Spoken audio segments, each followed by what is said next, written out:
Yes, sir.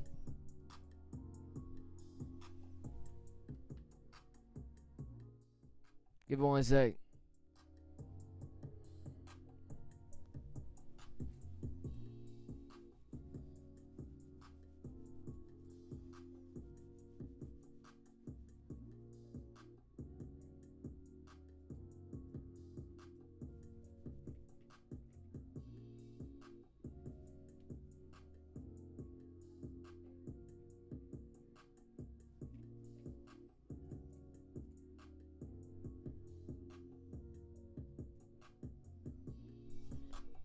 All right.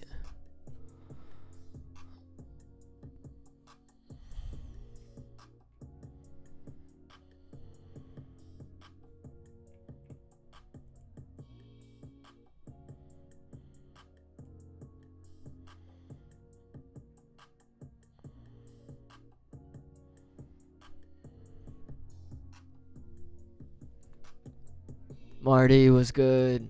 Hopefully you can hear me. I'm just figuring out shit on the other end, so we're gonna get this started in a second. I'm just figuring out stuff on the back end, but hopefully you can hear my audio and you can hear the music and it's all working. So, yes, sir.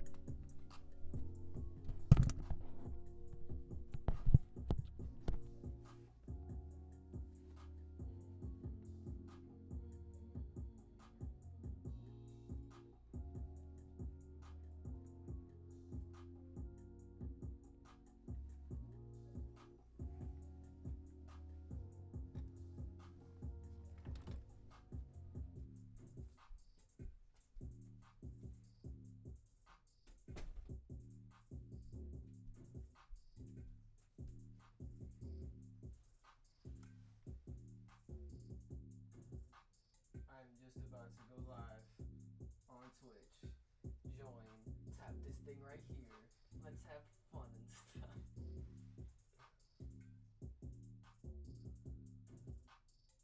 Yeah, we're putting out that alert.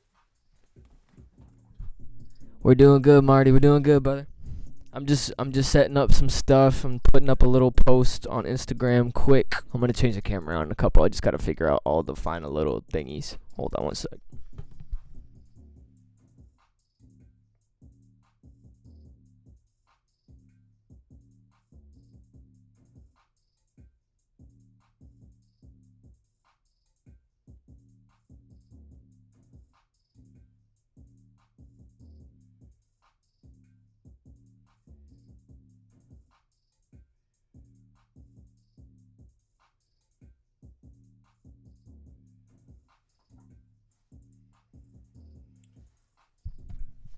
All right, we're getting there, people. We're getting there. Don't worry. Yes, sir. Yes, sir. Yes, sir. Whoa. Let me just.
Yeah.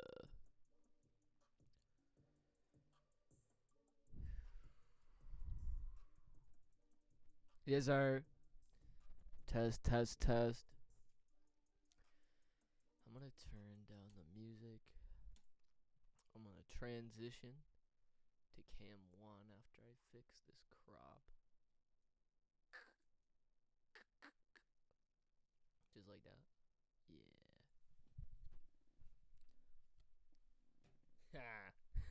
Look at that. There we go. Transition. You dig? Yeah. Do you want to check your computer and see if my sound's okay? Can you do that? Yeah. Yeah. Just log on to your phone or your browser. Let me get a. Yeah. Give me a sound check. Yeah. Probably 0 people in here. That's cool with me. 3 viewers. Whoa. Hey. What's up, everyone? Nick is here. This is my first time ever doing this. I am learning on the go, so at any point in real time or tonight, if at some point there's like a long gap of silence or I am like clearly looking at the computer doing something, it's most likely because I am figuring out OBS and all the stream controls and making sure people can hear things. I just realized that you probably didn't have any audio right there. That's funny. Can people hear me? Can you let me see if it gets to. Alright. I was gonna say I probably just got Nick Rose, NXUK, RXIC. I think I probably just got my audio back. I'm just checking. The Mac audio is here. I'm just making sure this is all fine and dandy. There's the sound. Thank you, Ken. Love you. Thank you. Alright, bet.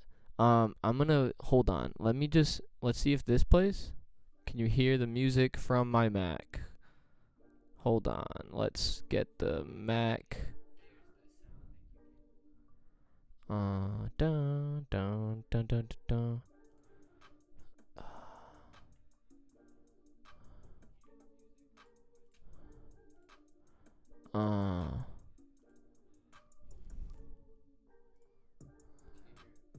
No. Huh. Give me 1 sec, guys, cuz earlier I just had the ability to play out my computer audio and I need to figure out that.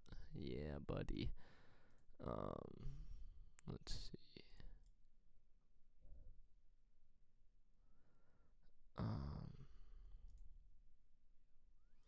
Oh, you know why that might be?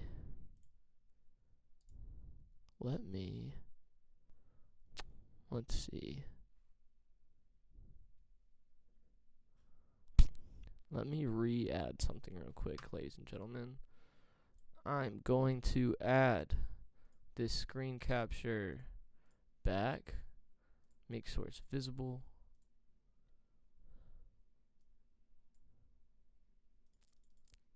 Okay. Test. Let's get other computer audio back. Let me test this, ladies and gentlemen. See if you can hear music now.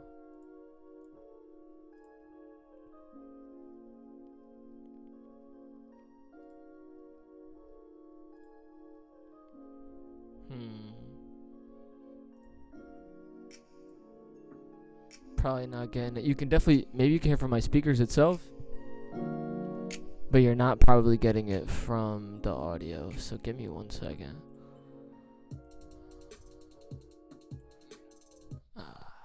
Yeah. See, this is why we have to do tests.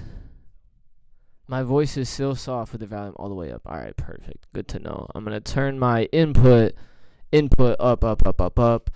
I'm going to check.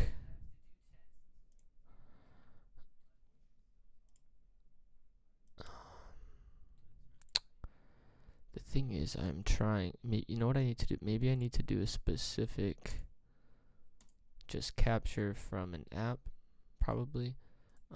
Ready?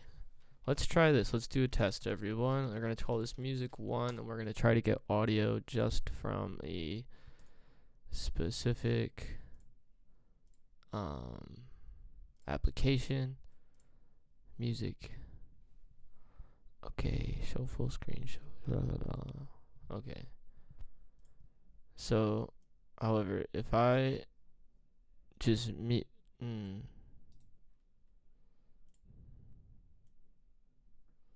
me know if we get this.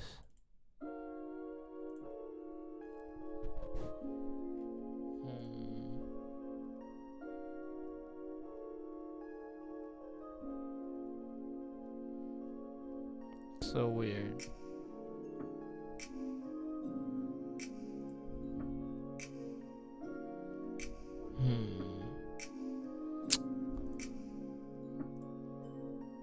That's so strange.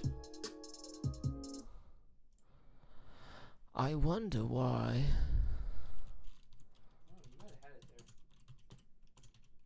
Why is OBS not playing audio?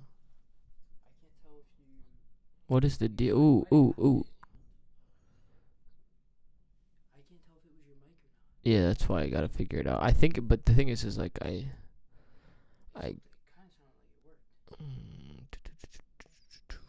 Just hold on. We'll get it figured out. I ain't stressing. This the first one for a reason. We gotta monitor. Blah, blah.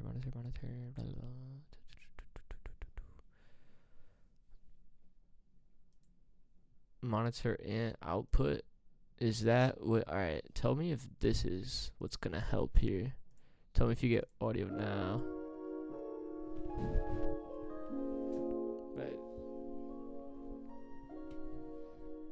But it could just be from the mic, so let me just be mindful of that. I'm just looking for input from the actual thing, and I'm not getting it. Alright. In 1 second, I'm going to transition to the Chrome 1 cam view. Check it out. Still have mic. Still got the mic up in this. Yes, sir.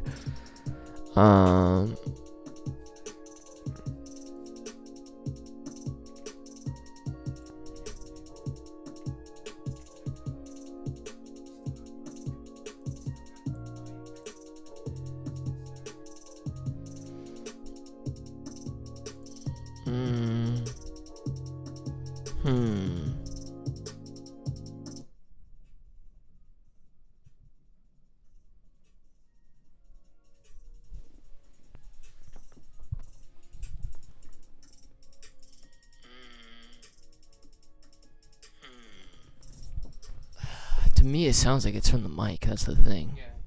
Yeah, and I'm not seeing an input from the actual source of the computer itself. So that is what leads me to believe, unlike before, I do not currently have that output of audio.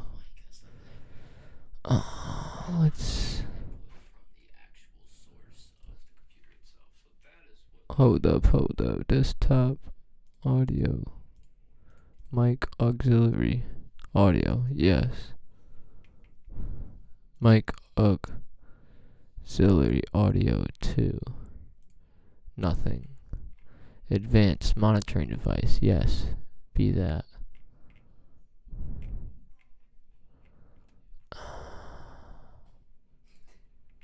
Yeah, buddy. This is what we gotta do. No. Cancel.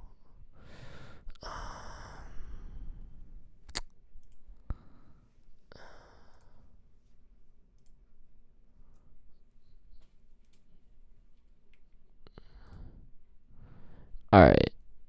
So we have my audio in my screens, like everything, that's fine. Well, all I'm looking for here is to make sure I can play other sources of audio from music. I'm going to transition back to here.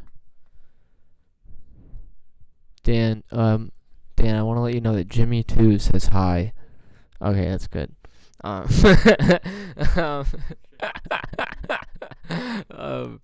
Let me. Oh shit. um,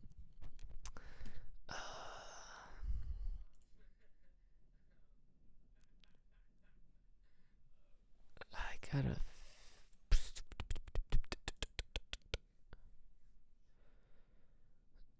Display capture, window capture, application capture.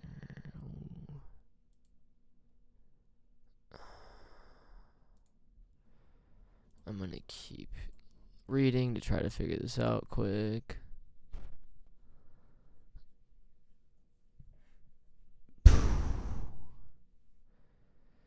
Properties. Cause that's the thing, ladies and gentlemen. My output here should be technically everything that you're hearing through the monitoring device. You know what? Then it might be okay if I'm not mistaken. I could be stupid in that I just see everything now through the same channel. Maybe that's what's happening. You gotta try turning off your mic and then play. Yeah, here. I'm gonna turn off my microphone, and then you're just gonna see me for a couple seconds or maybe a minute, and then we're gonna figure out if I can get other audio to work. Hold on.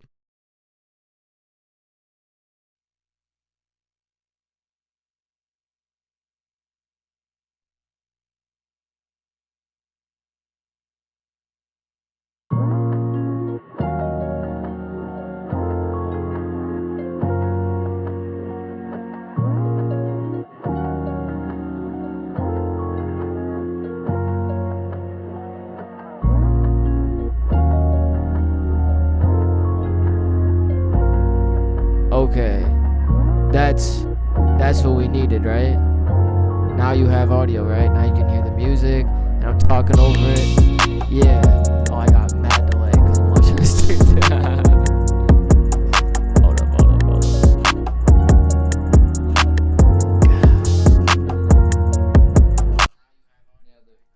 Oh, DZ. Alright, so I think we have audio now. And if I'm not mistaken, are you still hearing audio? Hold on, keep it up. You still hear my mic?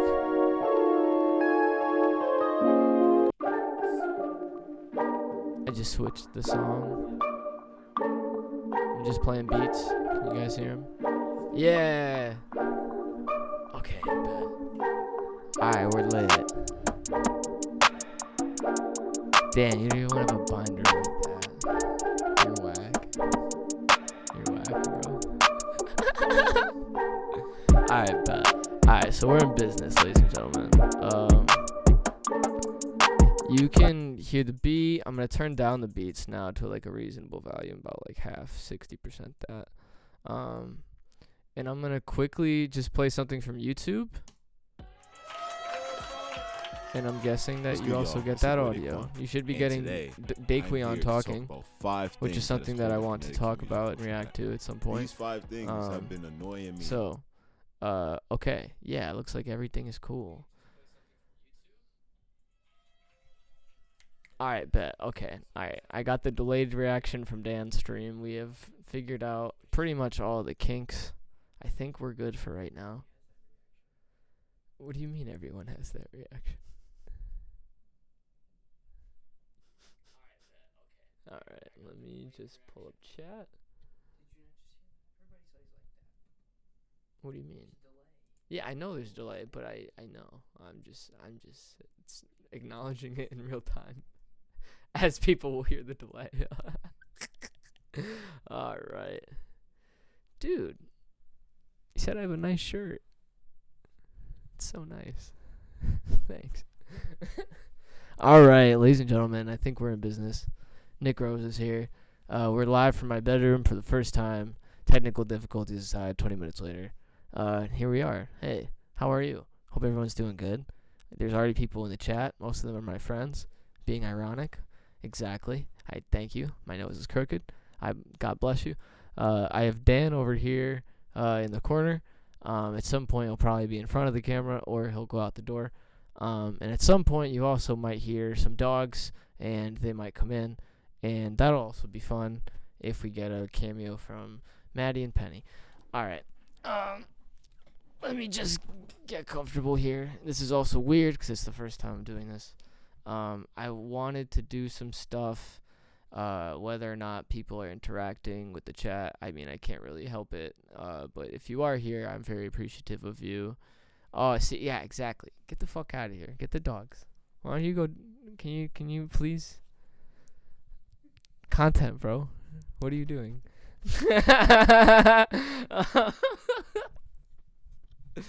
People want to see the dogs. Today we're going to react to a couple of things. One of them being this video from the boy Daquan Ali the Man, Connecticut, New Haven artist, producer, legend, dominant, freaking it, pioneer. I'm gonna watch this video that I've already pre-watched before, and we're gonna talk about it because I have a lot to say on it and a lot that will get a new mic. Oh my! All right. I feel like my audio is okay because I can see my thing pushing the boundaries of the red, but if you really want me to push up the mic, I'm going to push it up even more. So the mic is going up to 2 decibels longer. Oh, wow. Yeah, hold on. Cam on. Yeah, buddy. Come here. You go on my lap? Come here. Hi. Oh, you peed. That's perfect. Hold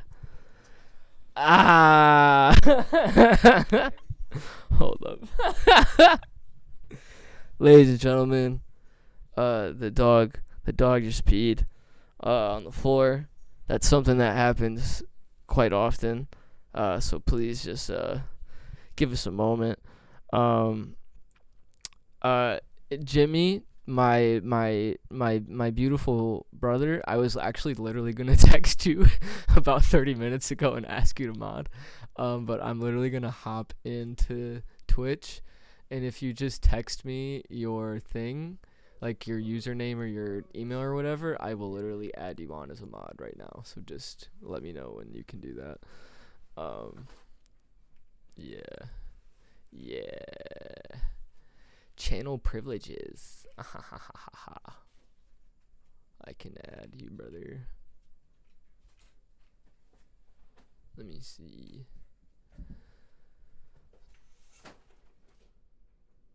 Bam bam.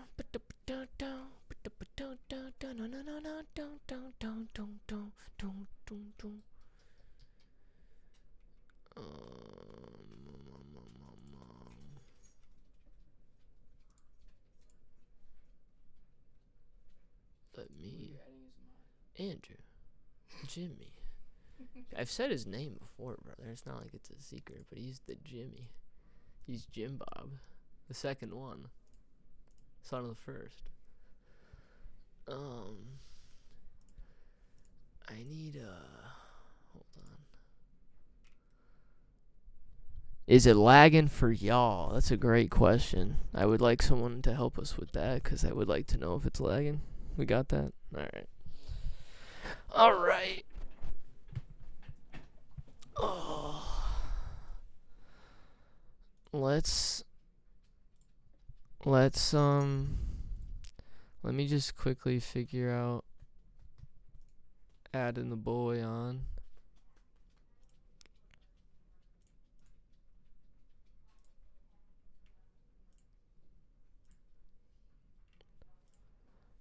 Hold on.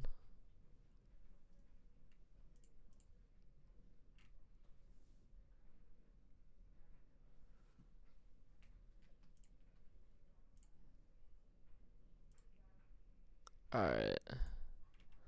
So, Jimmy's now a mod. That is goated. And yes, the boy, I am excited for Halloween. I'm most likely going to be going as Oppenheimer, 'cause I'm a basic white bitch. I'm super pumped for that as well. Let's transition over to the first thing that we're going to look at. Also, let me know if the audio for the video or my microphone or whatever is balanced. I just want to make sure that's all fine and dandy. Let's transition over to Mr. Daquan. And he's going to talk about 5 problems that Connecticut artists need to fix. And I'm going to talk about it a little more. And yeah.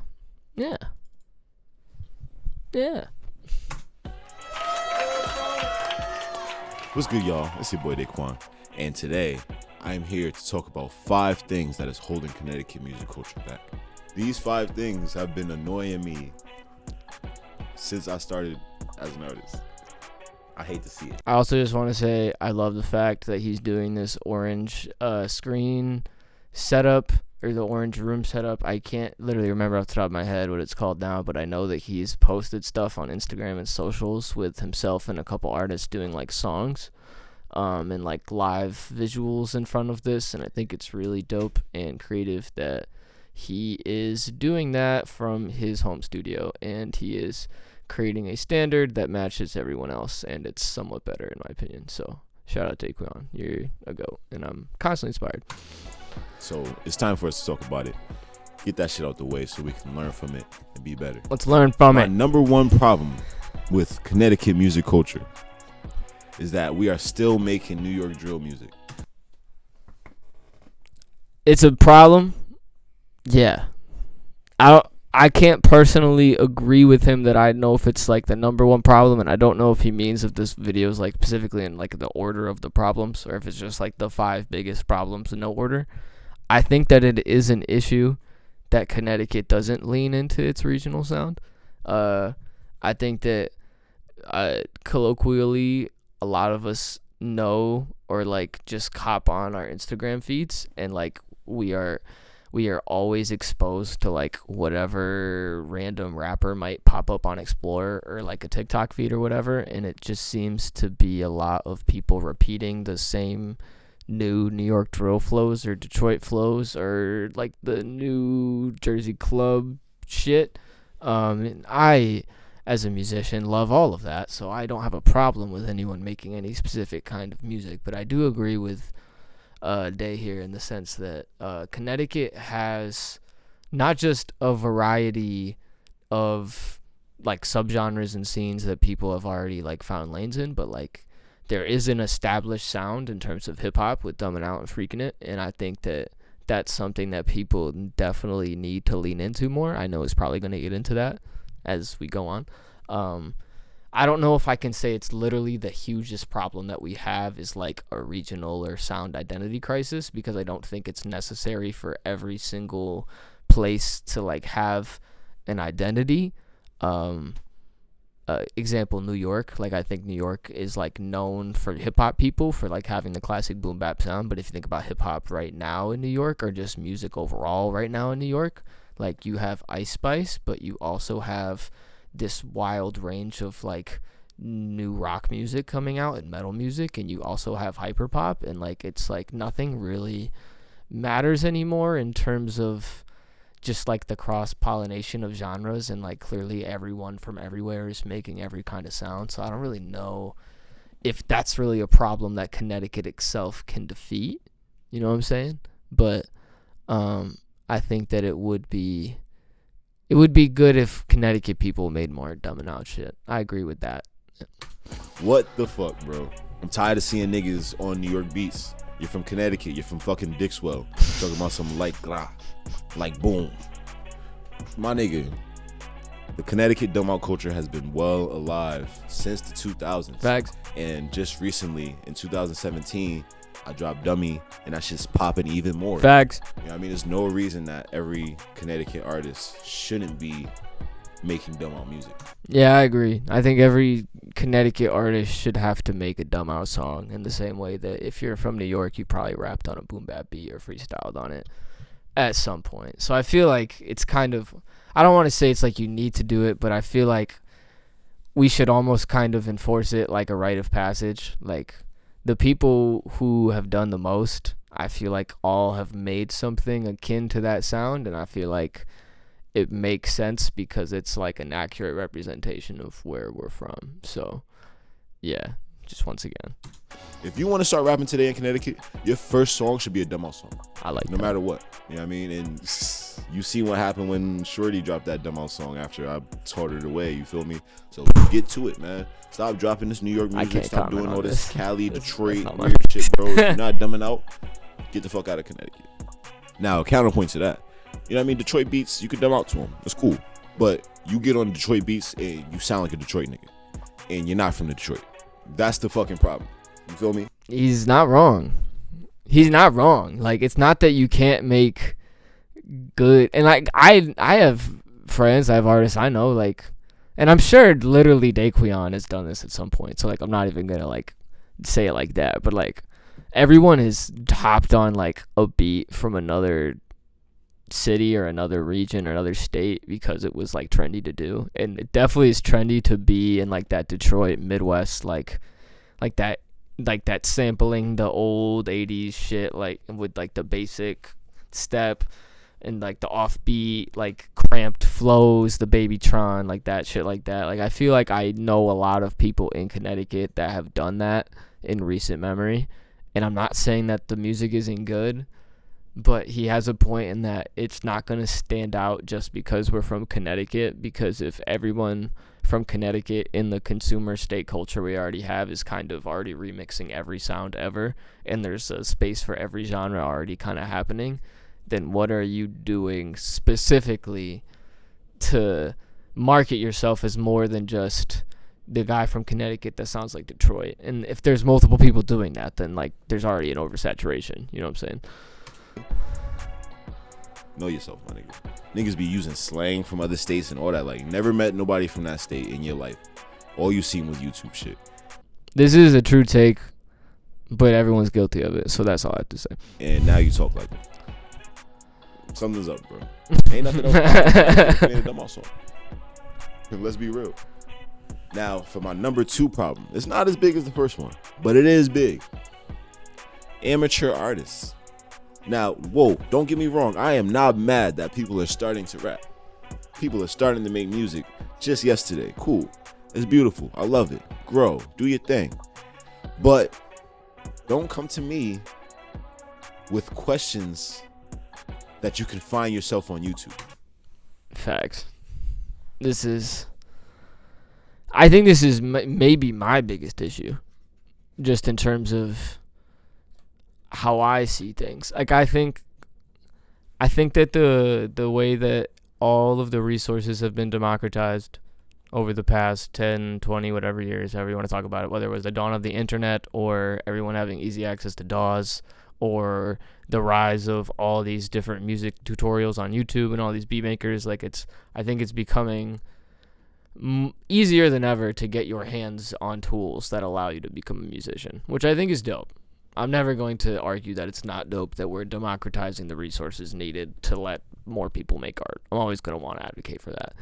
To what he's speaking to, it's 100% true that I think a lot of the oversaturation or that fatigue we talk about with music does not just come from the attention span or like specifically that like we can't handle it. I think we're just being exposed to a lot of music that hasn't been taken a lot of time on, and that it's coming from the top. It's coming from major label people who genuinely don't give a fuck about the music they make, and they just push product. And it's also happening at the bottom level with obviously everyone and their mother wanting to be a rapper or a singer or making stuff on BandLab or posting on SoundCloud and hoping it goes. And I feel like I don't want to say the standard has been lowered for what good music is, because I feel like there's always great and exciting and innovative music always coming out. So I'm never going to say something like that. But I feel like there's so many more amateurs able to do it now, and so many more beginners able to access those resources now more than ever, that yeah, we're kind of in like this period of influx of just a lot of amateured or unmixed or really not refined music is coming out. And I think that is kind of an issue, not in the sense that people need to stop making music, but I feel like certain people, whether it be artists who have their best interests in mind and are trying to like, do what's best for them and not sacrifice something else just to help someone, or you know what I'm saying? I think it's better that everyone just keeps working at where they're at. That's kind of where my point's gonna lay at. I don't think we need to. I'm gonna let him keep talking, and then I'll kind of expound more. Please, niggas be asking me like, how do you get your songs on Apple Music? How do you get your songs on Spotify? Why didn't you research that yourself? I think that's more of what I was literally about to talk to. I've had a lot of artists, people that I'm friends with, people that I've met, people that I'm familiar with, reach out in the DMs, text me, and ask me a lot of questions that, to be honest, as much as I love people and I always want to help people, it is a fact that these are a lot of questions that literally could be answered with a Google search, or that I feel would have been answered already if you were really serious about wanting to learn more. So I think my ultimate advice to other artists or artists trying to come up, because I don't necessarily want my advice to be the end all be all, and I don't think searching for advice is always going to be what you need to search for, but I advise you to do all that you can within your power, within your capability, with your hands and with your resources before you go out and ask questions and ask for help. It's important to know when to advocate for yourself and ask for help, and look for help when you have value and you know that you need other pieces of the puzzle to help you, put something together. But if you're just starting out and you're DMing someone asking them how to put your stuff on streaming services, you need to watch at least 5 to 10 more YouTube videos on what it takes to be an independent artist, or just start making music, because it's not helping you or anyone to take that time that you could have just been putting in the groundwork and researching, or working on mixing your song, or redoing a vocal that didn't sound good, or making sure your artwork came out properly, or the slew of a million things that could add up to someone looking at you and thinking that you're amateur and not at the place that you think that you want people to perceive you at. So do everything that you fucking can do, instead of asking people who have, like Daquan, who have been doing this forever, like, what camera do I use? How do I upload stuff? Like, just Google search. It's easy. If you really, really want this shit, you will get on your computer, you will get on your fucking phone, you will go find a fucking book so that you gotta read learn too. what you need That's to a learn. fact. Stop relying on other people. Being an amateur is hard. I know. You just started. You want somebody to walk you through it, help you out, give you a little bit of a push in the right direction. Nobody's going to really give it to you. That's not necessarily true. I would definitely say that's not necessarily true, because I definitely know of multiple situations just off the top of my head. And just of a broader structure of, like, obviously there are a million mentors out there in music and whatever industry you want to talk about. Like, I definitely was mentored at several different points earlier on in the time I started doing music as a teenager by multiple different people and artists. They know who they are. I always have given them thanks and love. They know they can call my phone right now, and I can call them right now, and it'll be cool. But I'm saying I've had mentors, as I've probably taught other people certain things along the way. I don't think it's about, like, not knowing when to ask for help, because I think knowing when you need to ask for help, or when it's a good idea to bring another brain in that has such a different or more advanced perspective on something than you, like, I think that's valuable. But if it's something like simple knowledge that you could simply just Google yourself, then I think this does apply. Like, yeah, you really should just expect only you to put you on. Like, you can't really expect whoever you're, looking up to on Instagram to tell you the formula to how they make their content. Like, I think you should just probably develop what you think is your best formula for what you want to make content about, or what you want to make music about. It's the only person that's going to give you the push that you need. Unless you want to sit in somebody's shadow for like a year and a half and then drop a song that's just like theirs behind their back, and then, snake them out of their fame. Otherwise, you got to figure that shit out yourself. You feel me? Nah, but all jokes aside, though, my dead serious advice to new artists in Connecticut is to get your own computer and start recording yourself. It'll help you so much with finding your sound. Facts. And it'll show you the work that other people have to go through, so you don't have to go and bother other people. You know what I mean? You don't have to be stressing about when you're gonna get your studio time, because you have a computer that you can record your rough drafts on, and you know which songs you're really gonna take to the studio if you are gonna. That's take a it to the really big great studio point. eventually. You know what I mean? I understand we can't all afford great mics and great computers, Mhm. but get something so that you can practice. That's a really great point.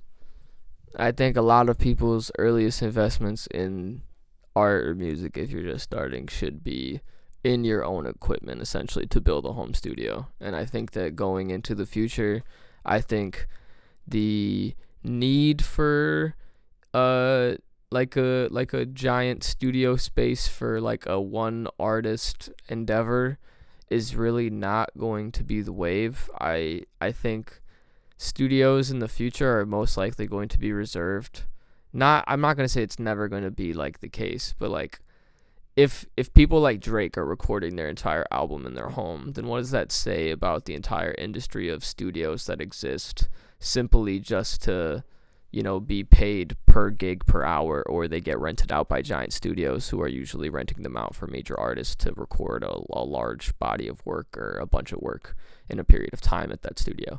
So like I feel like it's going to be more geared toward specifically instrumental stuff, larger group work, bands and things like that, or like specific projects like voice recording, ADR for movies, things like that. And like the new music artists, independent artists, whoever artist approach is really to record yourself and then possibly go to a studio if you really want to take your mastering or whatever to the next level, or get extra instrumentation or some other people to work on some shit that you couldn't record by yourself. But I feel like most people are able to record on like a mobile or home studio setup at this point, and that's like really valuable for any artist starting out. So I would say if you're starting out, invest your money and your time and your research into figuring out how to build the simplest version of what you need to just record songs in your bedroom or in your house or wherever. And in that way, when you get into bigger situations with people that are more experienced, you already feel like you got the lay of the land. Fact. You can learn how to record yourself. You can learn how to make your own beats. You can learn how to shoot your own little videos. They don't have to be perfect. They don't have to be industry standard. But the effort that you put in to working on yourself will make you better. Now, my third point and my fourth point kind of go hand in hand. I'm just going to check and make sure that chat's okay. Hold up. I got to check on chat because I literally haven't been able to check chat. So give me 1 second. I'm pulling it up.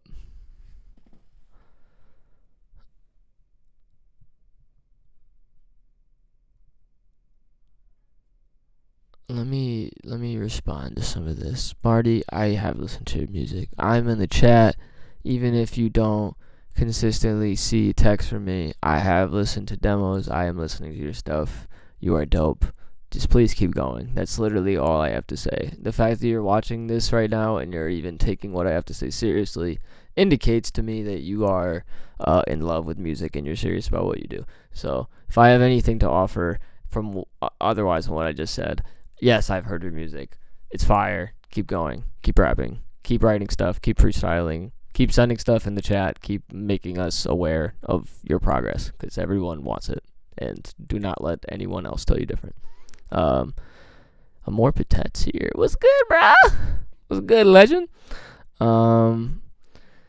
Let me get back to the video.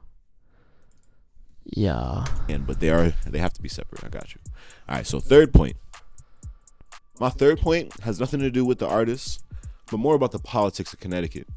There's no show venues that are popular for showing local artists. Facts.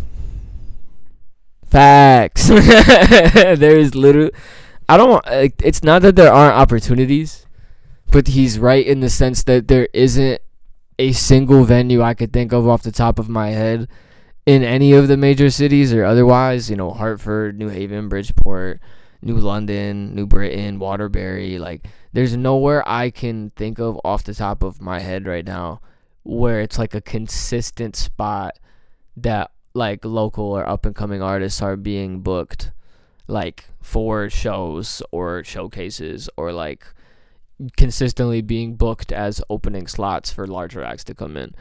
And I've already kind of talked on social media about why this is the case, because the promoter slash concert promotion situation in Connecticut is a little monopolized, in my opinion. But he has that specific point. Like, I feel like I don't want to speak for other cities because I don't know their culture. But if for every hip hop fan that watched 8 Mile, we all got the idea that the Shelter was like that space in Detroit where like every underground artist had to go and like do a show or battle or like get their stripes kind of thing. We don't have that venue in Connecticut where every artist earns their stripes. I want to say that for me personally, the closest that I could think of that was the space, was the cellar on Treadwell, the space. Yeah, in the Hampden. Like the closest thing I could think to it was literally that basement, because there was a period in time, mind you, back like mid 2010s going into like our end of high school, where like they were booking up and coming people while also just having random ass local people like open up. Like they were going to have a Wes Walker show at the peak height of the Jordan Belfort song. He was going to come to Hampden and play in a basement for like 100 people and sell it out. But like we were able to do the same thing. You know what I'm saying? So to me, that's probably the closest I could think of in terms of a venue that was like accessible for essentially anyone.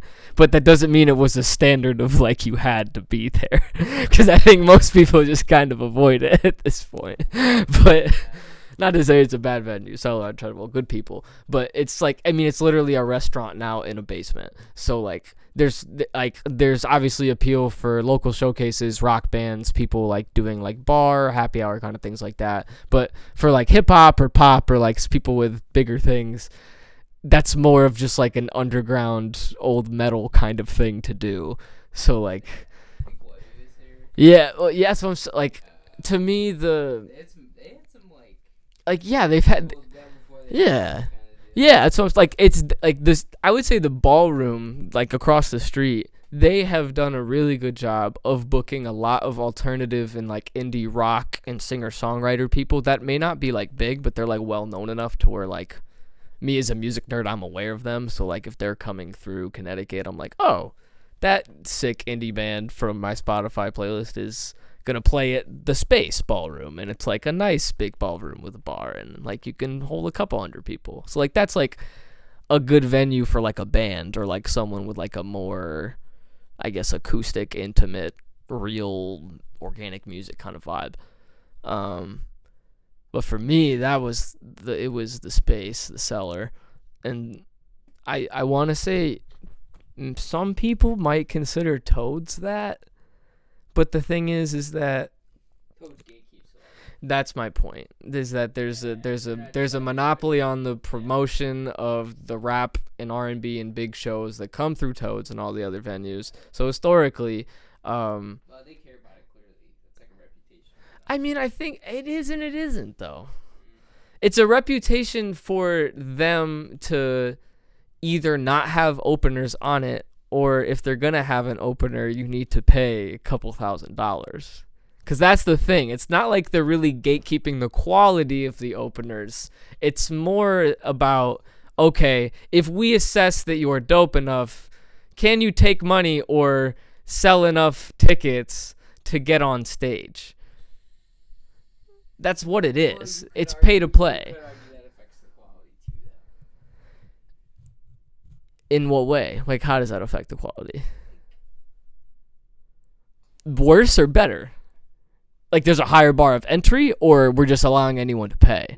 Because I'm saying we just allow anyone to pay. You said that the fact that they're financially gatekeeping it from openers Yeah. affect the quality of the openers, but like. Oh, no, it does. No, it does. It's not a blanket. I don't know. No, my point. No, my literal point is that if we are literally just prioritizing the people that can pay the couple $1,000s in theory, or can buy the 50 to 100 tickets that they're going to sell to get on stage. People that can do that, I don't know, like they're really that good. You know what I mean? That's literally what we're saying. The same thing. Okay. That's what I'm saying. It's Toads isn't prioritizing talent. They're prioritizing who can get heads in the door, or who can literally bring them money. So that's my whole point. It's literally like, we will just let you perform as long as you can literally provide attention and money, which is not a bad business model in the sense that it's a business. They're probably not that good if they're willing. Well, my point being is that there's a lot of people I know that may have the money to invest in getting on the stage. And I'm just speaking from my perspective. I know that I'm an artist and I don't have the money to get on the Toad stage right now. So I'm not going to say shit about someone who I would believe. But I do believe to a certain extent that there are artists out there in the past and currently and in the future who probably don't have the chops to perform at a stage like Toad's, but they have $1,500, $2,000, $2,500. And if they get asked to do that or sell the tickets off for the show, they're going to open for whatever big act is coming through New Haven. And to me, that is a problem for not only local artists, but for Connecticut as a whole. Because if the quality or the whatever barrier for local artists getting exposure at these shows just happens to be the pay-to-play model. I wasn't saying that you're wrong for doing that. No, I know what you were trying to say. We were just going to get on the same page. You're not wrong if you're willing to do that. And I'm not faulting the people who made the investment. I'm faulting the system that allows whoever the fuck to pay to get on stage. You know what I'm saying? Like I genuinely, just in my opinion, it should genuinely be either we are handpicking local artists who we believe are a good fit for this bill to open for this artist with this demographic, with this sound on this ticket. Like, we should handpick the local artists and either pay them or simply offer them, hey, have however many minutes of stage time to open for your artist and then make it a free promo run. Because to me, if you have to have opening artists pay you to get on the stage, to me, just as someone who's been in the industry, that signals to me that the back end isn't entirely paid for.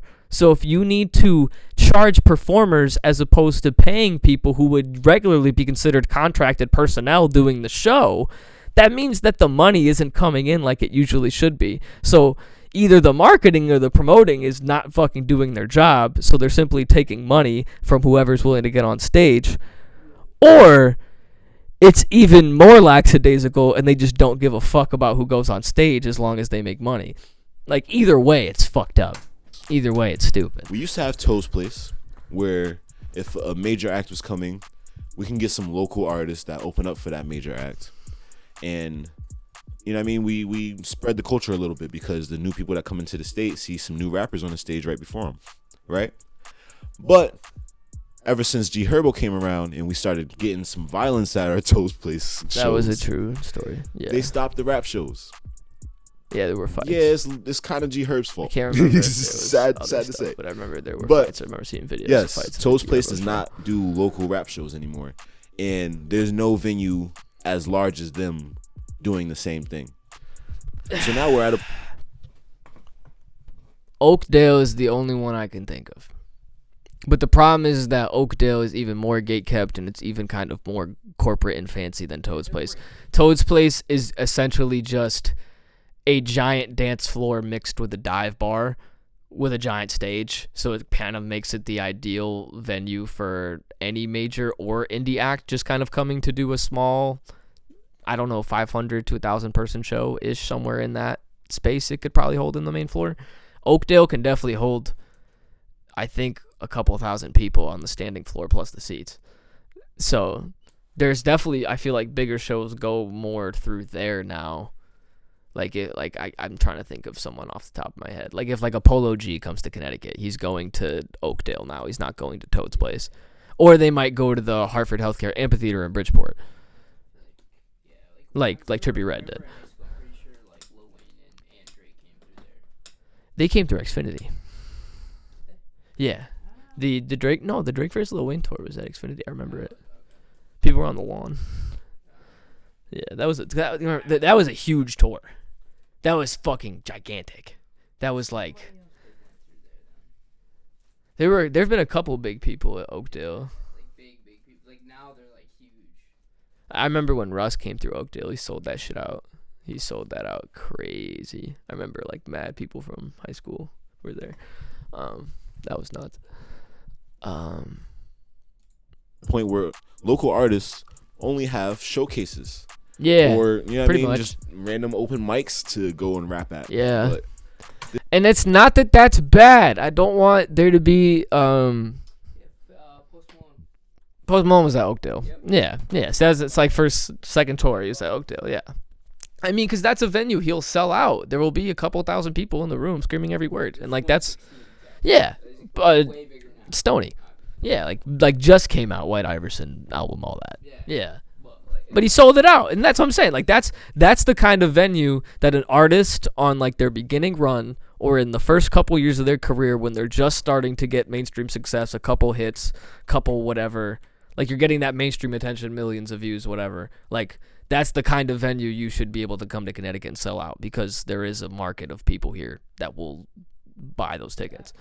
But on this point, I don't want people to think that we should disincentivize or discourage showcases, because once again, for the amateur artists that are just figuring it out or the people who are literally just starting to make music, showcases are probably the number one tool that I would advise you to do as far as getting your live performance up and building a network outside of your house and finding different opportunities. Like I think showcases for people just starting out can be the best situations because it's half like a really casual concert talent show where everybody is just kind of doing their thing for a couple minutes and showing off one or a couple songs, and you're getting just a general vibe of who the person is. And then the other half of it, it's usually a social mixer, and people are just talking or getting drinks and like just learning about who each other is before or after the sets. And I think that is still a valuable thing to do. I think that is something that, I mean, at the local level should continue to be curated by people like me and Daquan and other people who have been running showcases. Like, I think that is important, and I think that's a really important part of artist development that's being lost especially when we think about a lot of the mainstream people that have come to prominence recently that get clowned when they go to festivals and they don't know how to do performances. And that is specifically aimed at someone I love because Coi Leray just came to mind, and people were flaming the fuck out of her when she had one song out and she was going to festivals. Same thing with Ice Spice, and people were just flaming the fuck out of them for like a lack of performance, experience or whatever. But I feel like you can't skip steps, so showcases need to continue to be incentivized or at least just maintained on a local level so that people can get better at what they do and learn to perform with or without their backing track or their vocals, and learn how to read certain rooms and what vibes work in certain places and meet new people. Like it's very valuable for sure. there's not real venues that are supporting local artists in Connecticut. And that goes into my fourth point. When we finally do have these locations to perform at, we have to pay. It's so rare to find situations where local artists are doing a show and getting paid for it. That is true. There should be a format in which all of these artists are getting paid for their performances, and I know that's hard to maintain when like you really think about it from the financial standpoint. Like it's hard to have a business model that works at the local level like that for independent artists or people just starting out. Like it's hard to get people to pay a ticket to go to a regular concert, so how can you expect them to pay a ticket to support a local showcase or buy merch off of a local showcase or artist? Like it's hard to convince people. Like business and selling yourself is genuinely much harder than people get, especially if you're a creative, because most of us like to completely duck away from business or marketing and just the more numbers game oriented part of it. Like we just like to make stuff, but I think it's important to kind of keep that knowledge up. I'm reading the chat right now. Yeah, thank you for commending me on the win, Jimmy. It feels really good. I was literally watching my fantasy win all day yesterday, and I was just crying. Boy, we had a day. Just to update. Yo. Alright, we're gonna do a quick quick little Just unlock to talk fantasy football. Just updating you on my friends league.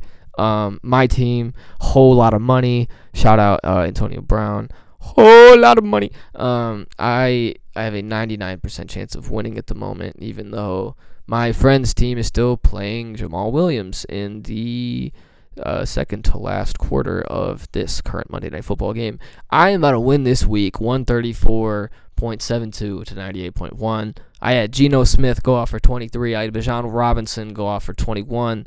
I had Stephon Diggs clock in a mean 13. T. Higgins went absolutely stupid with the 29, essentially in PPR. Mike Evans, 29.1 in PPR. Man, it was a good week to be a fantasy owner for me. Dan, what's your recap? Dan's not on camera at the moment. He's off, but it's okay. I'm just gonna let him. I'm just gonna kind of hover the mic, see if we can get a.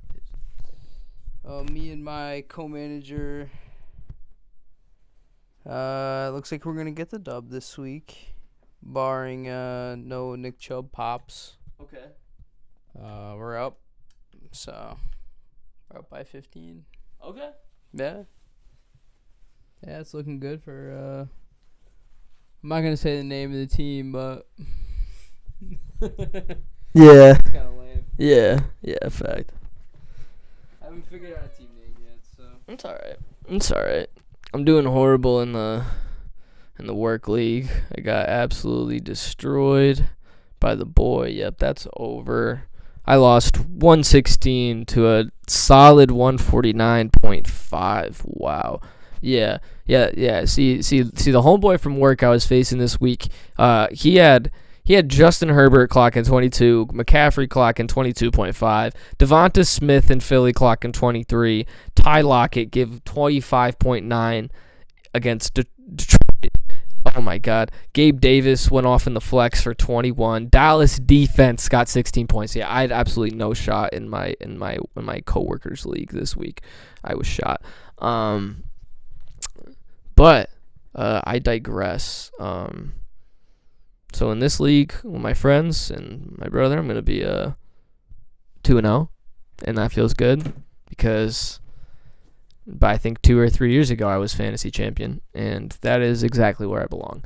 And I had the last pick this year, and I feel like low-key I have a disgusting squad for that circumstance. So, let me just continue with Daquan. Also, I want to make sure if anyone who's in chat can just let me know if the volume has been okay as far as the balance between my vocal and when you can hear the video play.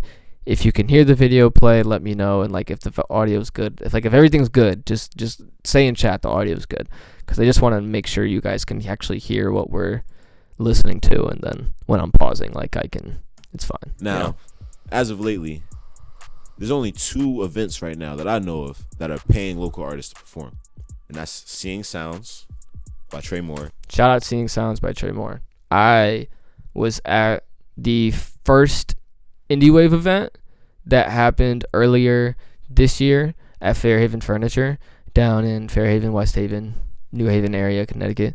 Shout out Trey Moore. He's an amazing artist from Connecticut. He's also now becoming just an incredible curator and community and concert organizer, and he's really taking the reins, working with the city of New Haven and his own team of people, and he's really like designing a system that works for the artists and the people who love the music first. He is finding venues, whether they be furniture stores or random restaurants and retail shops or parks or wherever it may be, and he is curating fantastic concerts and live performances. He's handpicking artists that he likes and he knows, which I think is the best way to do it, because personally, not just speaking on my quality as an artist, but to all the events that I've attended and seen from him, I haven't seen an artist that I didn't like or didn't think that deserved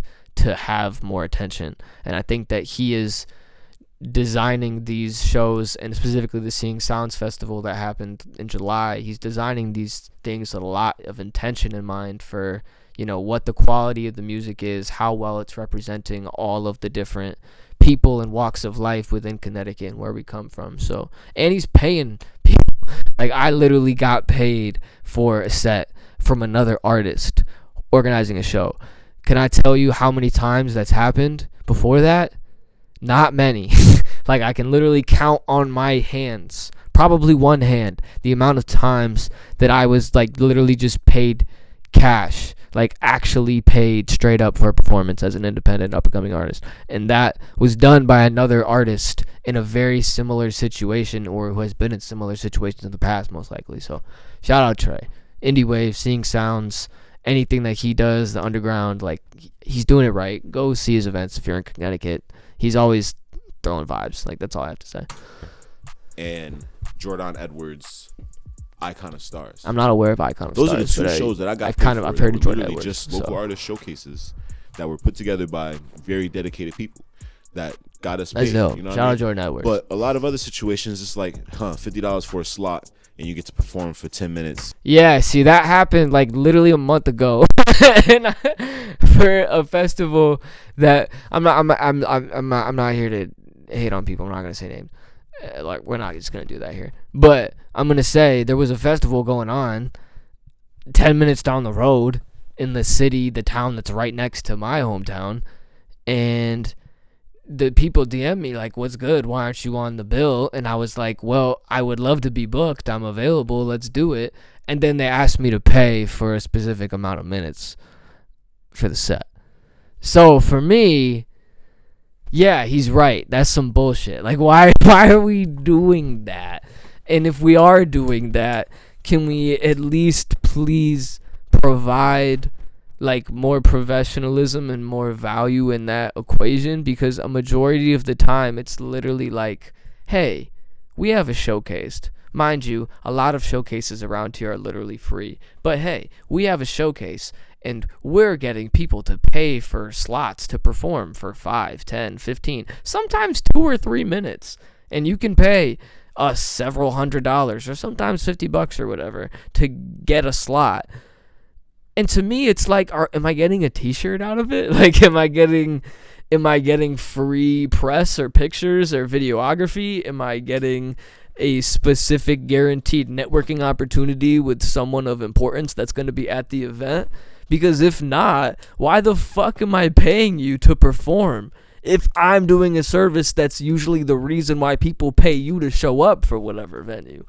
Doesn't make any sense. It's really backwards when you think about the way pay to performance applies specifically in hip hop. And I know it applies in underground music all over the place, but I think bands in rock and metal have been aware of this forever. Like, pay to play is just fucking stupid and you shouldn't do it. But in hip hop, I feel like we continue to get scammed and fucking bamboozled because people just think that it's valuable at that whatever point that they're like, they want the stage time to pay $50, $100, $500 to get a slot on a festival or a showcase that realistically you could get booked on another one of equal value or probably much greater value, considering the fact they're not gonna charge you. You could do that for free. Like, I don't get the pay to play shit. I'll never get it. I'll never respect it unless there's other value with it. We might give you an opinion on your song or something like that, but otherwise you on your own. Man, stop paying these promoters to perform. It is not worth it. They're making money off of you. Yeah. They're not paying you off of the people that you bring. And that's the thing. Like, that's the literal simple difference that I think people need to understand. Like, here's the thing. The promoter's job is to make sure that there's people always in a fucking building for an event, right? Like, I don't want to speak on the behalf of a promoter because I'm not a professional promoter. I've organized and promoted my own concerts and events and things of that nature, but I'm not taking that as my occupation. However, with the acquired knowledge that I have, let me just say, as a promoter, if you can't curate an experience consistently or with enough time, marketing, and preparation and whatever before a certain one-time event happens. If you can't curate an experience that's going to guarantee people are coming in the door, even if one aspect of the experience is completely off, specifically if an artist is not good or if an opening artist is not of the quality or whatever, like if you can't specifically curate consistent experiences where you're actually bringing people in the door and profiting, then how the fuck can I trust you to take my money? And like, I'm not like, it's just like if a promoter was offering an opening artist or local artist tickets with no extra strings attached, and they were like, all right, we're booking you, we're not going to pay you anything, but we need you to bring people in, and whatever amount of tickets that you sell, you will make whatever percentage of them back, or you'll make the money back, whatever, right? To me, that is like the most neutral, okay thing to do in this kind of realm, because you're not putting any real pressure on the artist. Like, even if the artist shows up with 0 people, yeah, it looks fucking bad. Like, you couldn't bring out a single soul, but at least there's no pressure on them to literally perform in front of just the crowd that they brought. But if they're able to bring out a crowd, the artist should be properly compensated for that, and that should always be the case. So if you're putting on a showcase, and the whole point is you're asking every single artist to pay to be on the stage, or you're simply, making artists pay for the tickets to then pay off to other people so that they aren't in debt to just be on the stage, how can you tell me your showcase isn't a Ponzi scheme? Because if it's literally just about bringing other people you couldn't bring in otherwise without other people, paying you and then getting other people to pay them, like, it literally becomes a Ponzi scheme at that point when we're talking about pay-to-play showcases. Like, I don't believe that the person organizing it should just make a bunch of money and then everyone should just get their 5 or 10 minutes and then go home. Like, that makes 0 sense as a business model. Maybe it makes sense for just that single individual, but as a whole experience and for everyone else involved, it just sucks. Like, it just makes 0 sense. This is disgusting. It's really disgusting. There's the rare situation where they're like, all right, here's a bunch of tickets. If you sell a certain amount, you get profit back from those tickets, right? No, I'm going still trash. Well, yeah. Still completely garbage, because you know how Connecticut culture is. A lot of your friends aren't buying tickets. They need to know that the event's going to be hype before they even pop out. Yeah, so, that is a big thing too, though. And that's like the other side of the coin. Like, we ideally want to be paid to just perform, and we expect that we would have a crowd just there to support local artists. But the reality is, he has a point in that Connecticut culture is very just consumer hive-minded. It's in reality, you're only selling hundreds or possibly thousands of tickets, not because you're from Connecticut, probably never because you're from Connecticut, but because you're a major label or signed artist that's on a tour, or you're doing something bigger than just being from Connecticut. Now, I'm going to say a couple exceptions that I can think of would be Chris Webby. Shout out Chris Webby. He has a local annual show here every year at Toe's Place. He does the Christmas fundraiser show, and he consistently sells that out. Chris Webby could do a show in Connecticut anytime and sell it out because he has that independent prominence and that experience. Simply being an independent guy, doing all the numbers he does, touring all around the world. Like, he can do that. Also, I want to shout out Michael Manelli because he is coming back to Connecticut to end his tour that he's doing right now, or he's about to start right now. So I think that that's dope, simply because he's gotten a lot of his attention and prominence in the past couple years, specifically focusing on TikTok, and then he had the big break doing songs with and going on tour with Anise, also a big guy from TikTok. So I want to shout out Michael Manelli because I can't think of a single white boy from Connecticut besides John Mayer who's probably going to sell out whatever show he does when he comes back, because he's doing his thing that's dope regardless of if he's from Connecticut. Promoters. But yeah, people from Connecticut usually are only paying for tickets for shows that they're waiting for from their favorite artist or their boy band or whoever they follow on Instagram that looks cool, or whoever's on their playlist. It's not usually a Connecticut local artist, or at least historically in recent memory, it's harder to think of times where a up and coming indie local CT artist was selling out a giant venue by themselves. I could think of examples of them headlining local festivals. I could think of examples of them going on tour with other people. For example, Sholey going on tour with Millie's recently. That was dope as fuck. But I can't think of like people literally dominating Connecticut right now who are also dominating like the rest of the globe, other than the kind of people that I mentioned. Are the ones that's supposed to be doing the job. You're supposed to have a promoter that already has a showcase going on that's really already popping before you actually feel like you need to invest yourself into it. You feel me? But these showcases are coming out of nowhere. First time popping up, fucking Core Fest, fucking Green Fest. You know what I mean? Just random ass names that are telling you that you need to pay to get on their stage. No matter who they bring to the stage, right? They might have Hot 93.7 behind them. They might have fucking the biggest producer, A&R, coming from another state, but they're still charging you to perform. They don't give a fuck about you, bro. That's true. They don't give a fuck, and that's like the entire point of the business model. If they gave a single flying fuck, money would not be a factor, or the money would guarantee you at least some kind of equal opportunity or outcome result in what you would get out of that networking show experience. You know what I'm saying? Like, if they were genuinely interested in you progressing personally, professionally, and getting the most out of meeting whatever big name they put behind the show, they either wouldn't have you pay for it, or they would tell you when you paid for it. These things are guaranteed, and we're going to like actively communicate everything along the way. But most of the time it's like, hey, you want to be on the show? You gonna pay $2,000 to us?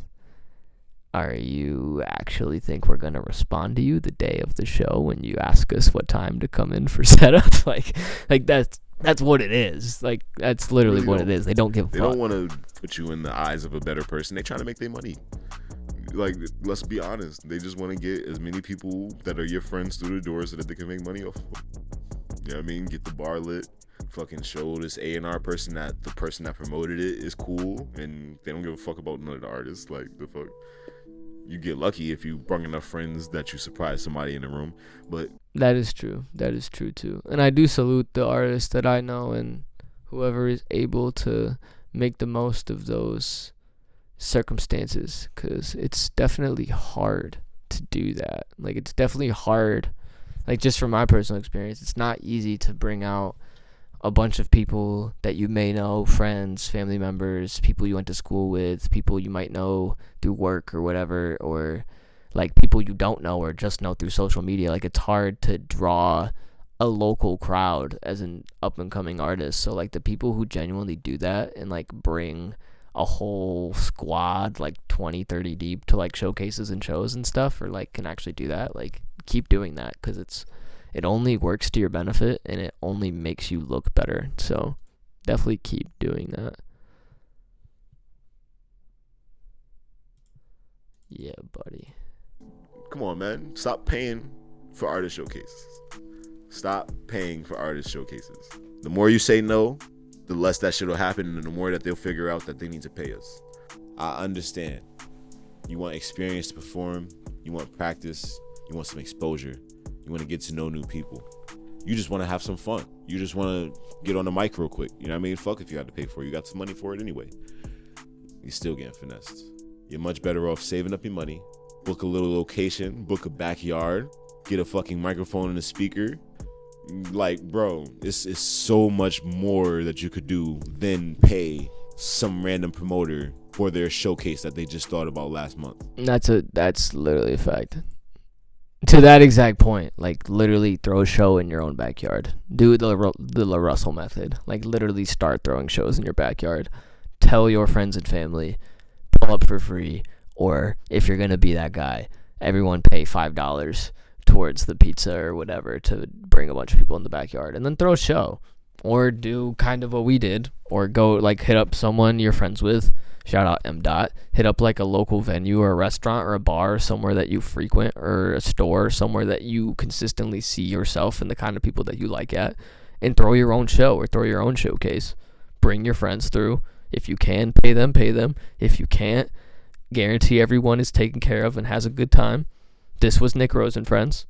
We made zero money off of it. MDOT made zero money off of it besides any tips that were given to them with the bar and the food. But it was essentially just an operation out of love where we organized the show. I booked a bunch of my friends who are artists that are good and that I liked and that provided a variety on the bill. And then we threw a show. And we got people to come through with the combined audience of me and everyone else that came through. And it was free, and it was a good time for everyone that incentivized everyone to stay throughout the night and eat food and talk to people and enjoy whoever was on. Money was not even of the equation. Mind you, it costed money to put it on because we had to pay for all the different, promoting stuff, food, decorations, everything else. Me paying for a new mic and all that stuff and equipment for sound and all that. But, mind you, when money is not an object or when you make it an object, these things are possible regardless, no matter what.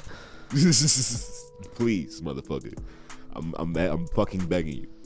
Stop paying these niggas to perform. Facts. Go perform on the streets. Just stop. These motherfuckers to perform. I promise stop you, you'll doing get a lot it. more progress out of it. Make a fucking TikTok of you performing on the street. It's facts. Dead ass. And word of my mother. Next nigga that come to me talking about I got a show slot for you. I'm gonna fucking spaz on you. I'm gonna talk my shit about you, bro. I swear. This is your warning right here. Number 5. And possibly the most important thing that's holding Connecticut music culture back, the idea that we have to be unified in order for Connecticut music culture to work.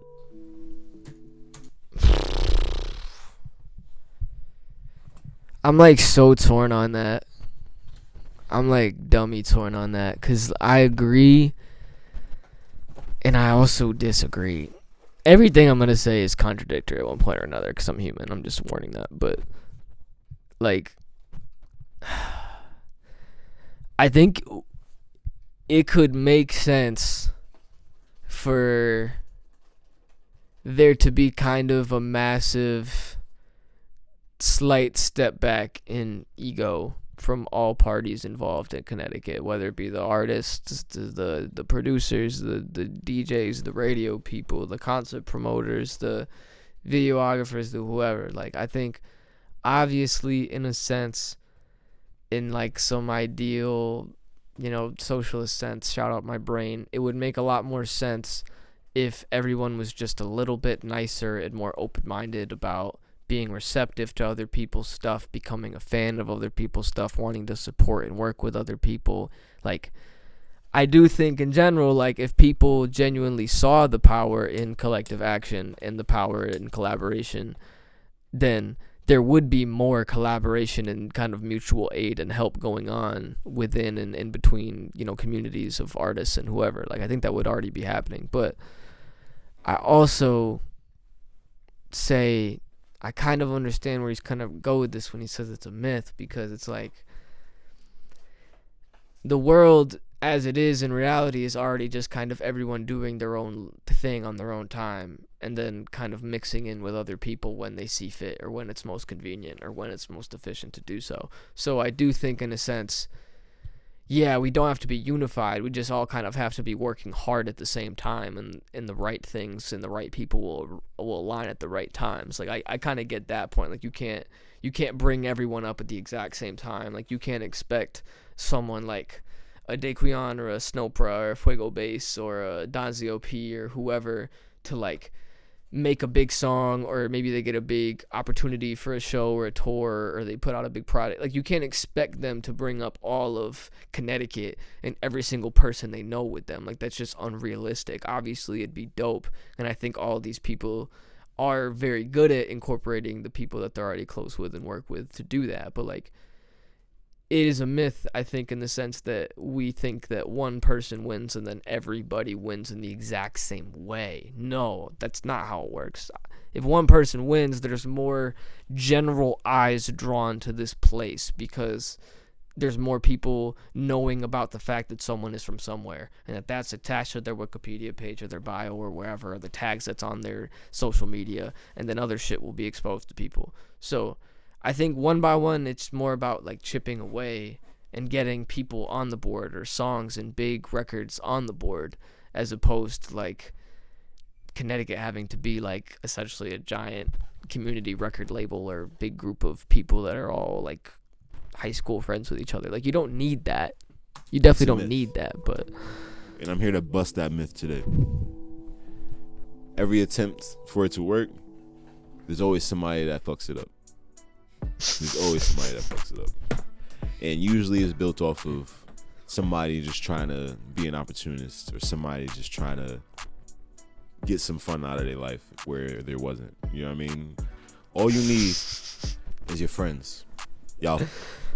I feel like I know the exact context he's talking about, but I want to just take it generally as it is.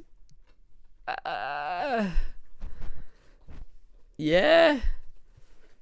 Like, there definitely is always going to be opportunists and, like, people who just ride waves to ride waves, and people who jack shit to eventually ruin it by whitewashing it or corporatizing it or dumbing it down to not be as good as what it originally was. Like, yeah, that happens. To be honest, I don't think that's happened yet with the Freaking It shit. Like, I just from my perspective overall, like, I don't think one person has made a Freaking It record that was like so disdainful or hated or like unanimously regarded trash or corny or something that like turned everyone away from wanting to do it or something like that. I don't think that anyone's doing anything like really out of the way to like ruin it for everyone else. I just think kind of what he's saying, everyone's generally just focused on themselves and doing what's best for them and the people that they can help, or the people that they're closely related to or friends with or work with. So like, yeah, it's tough, man. A focus. Y'all stick together on doing the shit that y'all want to do, and then when y'all want to do shit separately by yourselves, y'all do that shit too. We don't have to do everything together. We don't have to share all the resources that we have, but we need to have resources. Find somebody you fuck with. Find somebody that you can relate to. Y'all have things in common, and work together from there. True. On a common goal. Number 5 might be the most detrimental thing that's holding us back. Okay. In Connecticut music. Okay, the man, take a The hit. real key to building quote Come unquote on. unity in Connecticut is fucking with people that you love. True. People that you respect. You know what I mean? Fact. People that you have things in common with, and build with them. Do things with them. Stop trying to go reach out to the most popular person that you know, just so that you could try to get some type of whatever the fuck y'all call it, some buzz. I don't know what the fuck y'all do it for. That's simple. People hit me up every day like, yo, we got a unified Connecticut. Let's go make you and so shake hands so that we could be fucking all cool and be friends. And nah, that shit don't work. No. And most of the time, the nigga Does that comes not. to me is some opportunist snake ass nigga that just want to fucking make himself look good. Like, I don't know, man. Y'all niggas is weird, bro. That fake unity shit is crazy. And you know what I mean? What I realize is that it's really about fucking with people that fuck with you. You know what I mean? Go find people that respect you, people that really care for what you do throughout your life. You know what I mean? And build with them. And don't leave them for some more popular person when they come along. I can't tell you how many times, not even just me, just like groups of friends that I've witnessed just fall out because weird ass clout popularity chasing ass shit. You know what I mean? Or people that are trying to build this whole unity in Connecticut and just wasting their fucking time going between each popular person that they know, trying to make them work with other people when they don't fuck with each other. You know? This is a very good point. We definitely can't force stuff. And I'm personally aware of a lot of different relationships or lack thereof between artists and specific people within Connecticut, local and otherwise and beyond. Like, I'm privy to the kind of thing that he's speaking about where collectives fall apart because people are being egotistical or don't fuck with each other, or people are being really weird about networking to simply try to make a run around all of the people that they believe are the easiest ticket to numbers. Like, I definitely understand what he's saying. There always have been and there always will be some like just snake clout chasing type people that almost seem to exclusively exist just to do that kind of thing. So I think it's always important to be mindful of that, and you don't need to force relationships where it doesn't make sense, or it doesn't feel right, or it doesn't feel like it makes the most sense for where you're at the time, even if you're a smaller artist. And I'll just say this, for example, because we're just talking about the scamming. Like, if you're a smaller artist and you want to reach out to a bigger artist, but the only condition that you get to work with that bigger artist is you pay an ungodly amount for a feature that you really probably can't afford or shouldn't be spending at that point in your career. Like, that's where I would advise, like, you really don't need to force some shit, because at the end of the day, you could probably wait a year or 2 or 5 or get better at your craft, and then you could probably work with that same person for free or get to that opportunity more naturally without, like, forcing some shit through money or the need for clout or whatever. Like, I definitely big ups to him on that. That's facts. You know what I mean? A lot of Connecticut people don't fuck with each other in the way that we should. But in reality, it's just because some people are fucked up in the head. Some people don't fuck with that shit. You know what I mean? So yeah, let us be separate in the ways that we want to. I like to think I'm a really friendly person, and I definitely agree with the sentiment that you just don't have to be friendly with everyone. Like, it's not your responsibility as a human being to be the literal optimal best version of yourself that you are with your friends or your family or your partner or whoever. Like, you don't need to give everyone that same time of day and energy if it just doesn't make sense. Like, you have the right to privacy and just doing what you want, and like, there's a certain level of selfishness and self-care that should be involved. So I definitely agree that, like, yeah, you don't have to put your brand out on the line all the time just to find brand synergy with other people for clout. Like, that doesn't really make sense. But make sure that you're going and finding those people that you love and those people that respect you and the people that you respect, and y'all are making sure y'all collab and make things happen. You know what I mean? For real. Find those people that you love, fuck with them. Fact. Fuck with that popularity shit. You know what I mean? Bro. Bonus point. Honorable mention. Cut that shit out talking about only the popular artists get some fucking buzz in Connecticut. Because all you gotta do is be outside. Deadass. You just gotta be outside enough. You gotta drop some shit. And somebody's gonna fucking pay attention to you. It's enough people. True. Connecticut is so small. Literally, all you have to do is be outside to get, like, a little bit of attention. Or, like, I say a little bit, and I mean, like, a little bit of significant attention.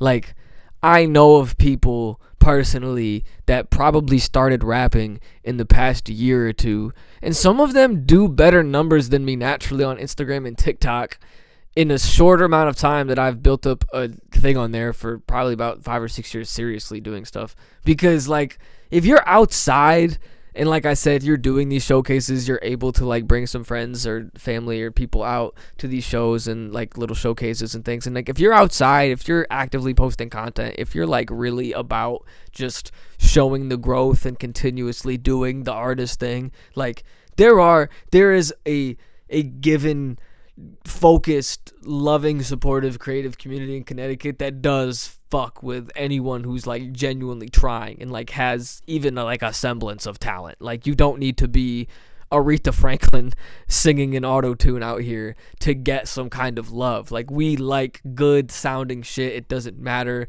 if it's, like, the most musically inclined thing of all time. Most of us just like shit that we can dumb out to or dance to or play in the car. Like, that is literally kind of almost what I would consider the standard. Like, if you can show up to a showcase and you can do a song that someone would just want to play in their car or dance to right there, like, that's kind of the standard of, like, this shit is hot, this shit goes, this shit can work. You can make fans out of people. Like, it's, if you're outside doing it, there's enough people in Connecticut that will fuck with you. That's 100% true. People in Connecticut, for everybody to be some type of popular. Everyone can be popular and have their own lane, their people own are only popping ecosystem of people that slacking with them. and That's not doing 100% shit with true. your life. get on your fucking computer, get on your fucking phone, drop some shit right now if you think that only popular people get popping. The fuck? And That's those true. were the top. That's true. And you know what? I'm going to use myself as an example because I don't think I'm popular. If you like honestly think about this, guys, I've been doing this forever. And if you look at my TikTok page, I have like damn near almost like 100, probably more than 100 videos, maybe pushing that. I don't know. I've posted a lot of TikToks. I don't take it that seriously, but I post a lot of TikToks.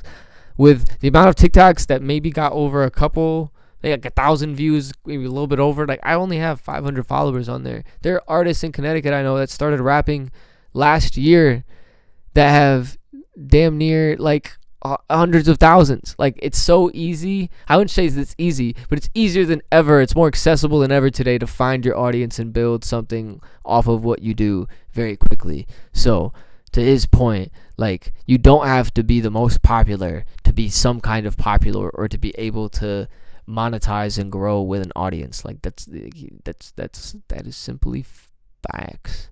I think we're almost done. 5 here. things fucking with the Connecticut music culture. I mean, if you agree with any of these points in this video, please drop a comment below. Drop a like. I dropped a couple share. comments. Take on. I hope that's Posts. okay. Please go spread the word to your favorite local artists so that they can stop making these mistakes. It's your True. boy Daquan. Yeah, thank you. Peace. Thank you, bro. Shout out Daquan. That's a really good video. I've recommended that to multiple people, and I've watched that at least once or twice. And I do think he shared a lot of important information that directly applies to people in our culture, in our state, and people in our scene locally that want to do better within music. I think that video is very important.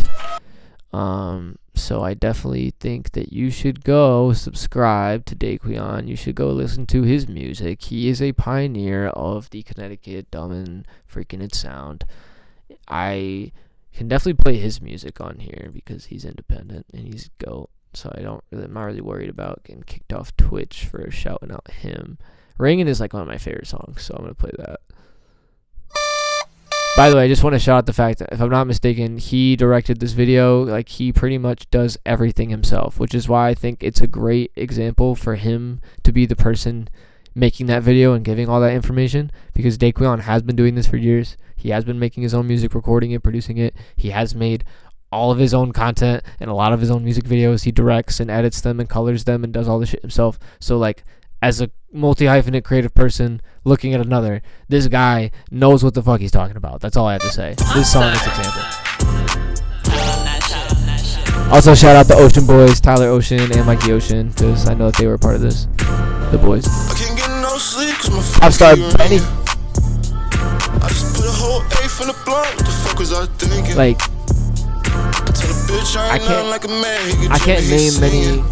I can't name many artists off the top of my head, including myself, that would even know how to approach like storyboarding or conceptualizing the video like this, and then having the skills to like literally do all the graphic design and like design a TV channel like this. Like I'm not saying I don't have creative ideas that are like in the same ballpark as this, but to have all the skills able to execute all of these ideas, like that is a Daquan thing. So I feel like, you know what I'm saying, that's all I have to say.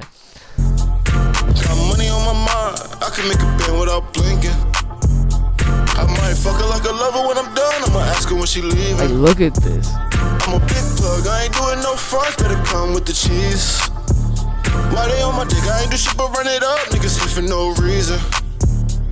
I just spent what you make in a month on a pair of new sneakers. Like, this is literally, this is a major label standard music video right here. The variety of scenes, the coloring, the quality of the visual, the concept is funny as fuck. Like, he's in the goddamn cowboy outfit. Like, come on! He just ended racism right there. Look at him, bro. Look at the way he goes. Boom, boom, boom, boom. He's a GOAT.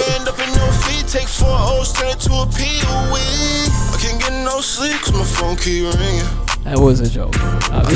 Come on. And he does the Diddy, like, come on, bro, like, Like a man, he could jam that the he's singing. bass, the fuck, like, he's just bringing back the classic, he's doing the classic music video callbacks. I can't take no It has its breaks, own my flair trap to phone it, jumping. like, it's fire. I got halves, I got quarters, I got eights, my phone and I'm coming. They show me love every time I'm in the club. Ain't no party like a party in the cut. Just shaking ass and my niggas going dumb. We don't want no problems, we just wanna have fun. What you know Yeah. about 4 days no sleep? It's the Look most at money that I made in make a it week. matter. Had to hit the block, Like, hell, it's waste no just sleep. funny. That's the reason I got all this cake on me. I can hit a shot from any range, no 3. I can play Ops, bitch the like a ops, game, no bro. cheese. I can run a couple bands up, no feet. Take 4 O's, turn that thing to a P. Like, it's so good. I ain't getting no sleep, little baby. Shout out Daquan. Fire. What else? What time we at? Ooh, we're at like an hour 40, brother.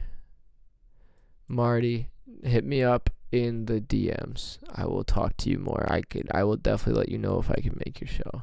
But definitely hit me up privately, cause I got you with that.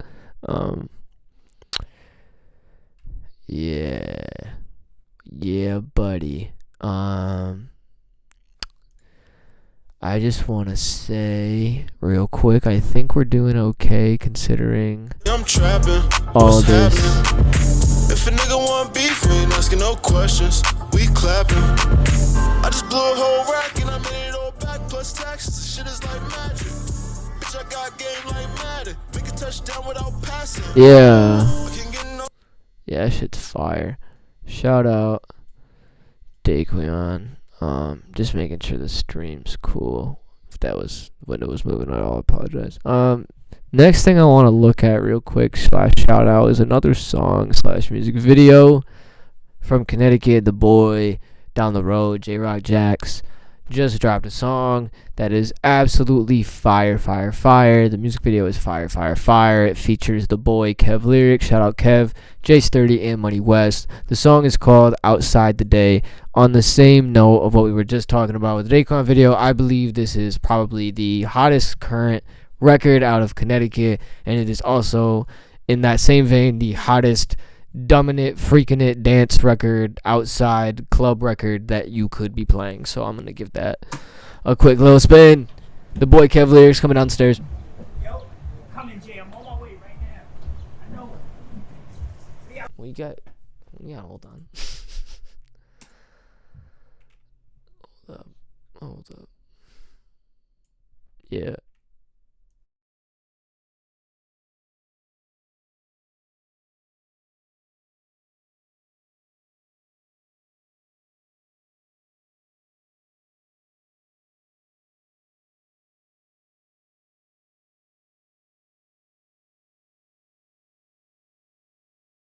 Outside today. We outside today. I know.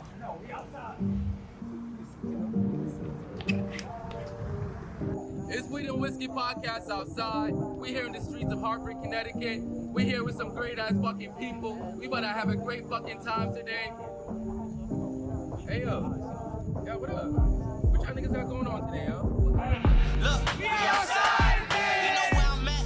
We outside today. What they really saying? We outside today. Heard them niggas hating? We outside today. But we ain't playing that. We outside today. I'm like, where they at? We outside today. With that 4-5, we outside today. From the north side, we outside. I never beat them street legs home. I was on my own, so the streets was my home. Mama told me tuck your chains up, but they take some. If they made that choice, hope you be the one to pray for 'em. We outside. Chevy windows tinted. We gon' slide today. Shorty hella thick. We outside today. Pocket full of breaches. We gon' slide today. Let a nigga read you. Die today. Look, we outside today. You know where I'm at? We outside today. What they really saying? We outside today. Heard them niggas hating? We outside today. But we ain't playing that. We outside today. I'm like, where they at? We outside today. With that 4-5, we outside today. From the north side, we outside today. Just came out the barbershop, I hit broski like what's the word? You can go and ask about us, they gon' say we put in work. Never been the type to hate on niggas, I just wait my turn. I be so fly, I be higher than a fucking bird. I'm always in the trenches, but I'm tryna hit the hills. I'm breaking on my niggas, if I did it, that ain't real. On my lip been fighting battles, and I'm still fighting them still. I'm a Yes, sir. If I'm not mistaken, We outside today. You know is this we outside today. Is this that was Jay Sturdy? Pretty sure that was Jay Sturdy's verse. That's fire. J Rock on the hook. Fire. Money West.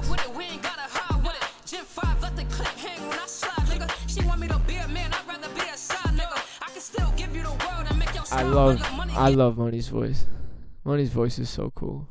He has one of the coolest high-pitched voices I've heard from Connecticut.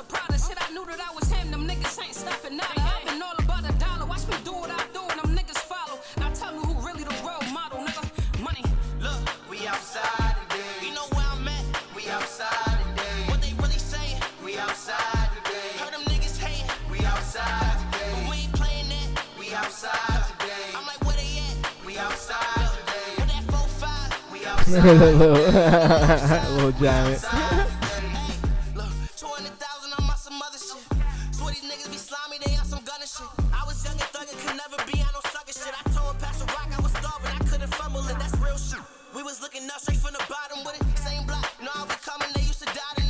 Bro, it's crazy. Like, I'm just gonna say this, Jax. Like, bro, the fact that you say this verse for the end is like ridiculous. Cause like, if I was you personally, I would have put this right at the beginning. Like, I respect this being like a crazy posse cut, but this verse is hard, and with you on the hook, I would have done the forever effect and then had you go first with everything, and then let everyone else go past you. But I also respect the song as it is with everyone going before you. I just want to say this verse is stupid.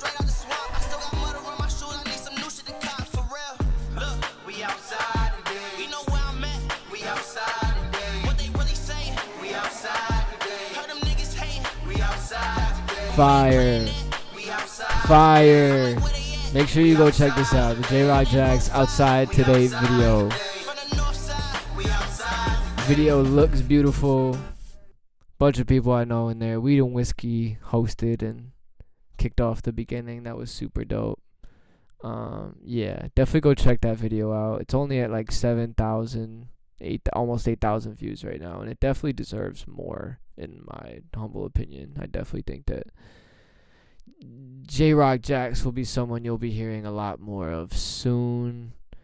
Yeah, for sure. Where are we at? We're almost at 10 o'clock. And there's only honestly one more thing I really wanted to do tonight besides talk about that first video and shout out the music.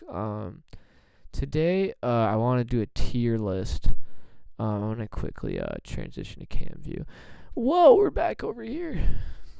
Hey. This is my first... Dude, we're just going to have a quick meta moment. No mic off. We're almost 2 hours into this. And not only do I not hate myself, I could easily see myself doing this for several more hours with no problem. Now, I'm not saying that streaming is going to become a regular thing, because if multiple people are going to yell at me when I say that that's a possibility.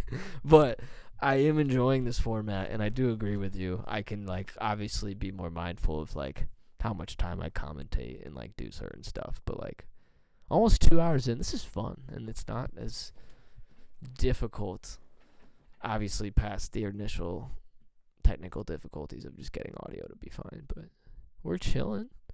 We're chilling. We've had some people join in. Very grateful for all the friends and homies that have hopped in, typed in the chat. If I'm not mistaken, maybe Marty's still here. Some other people. But yeah. We're having fun, man.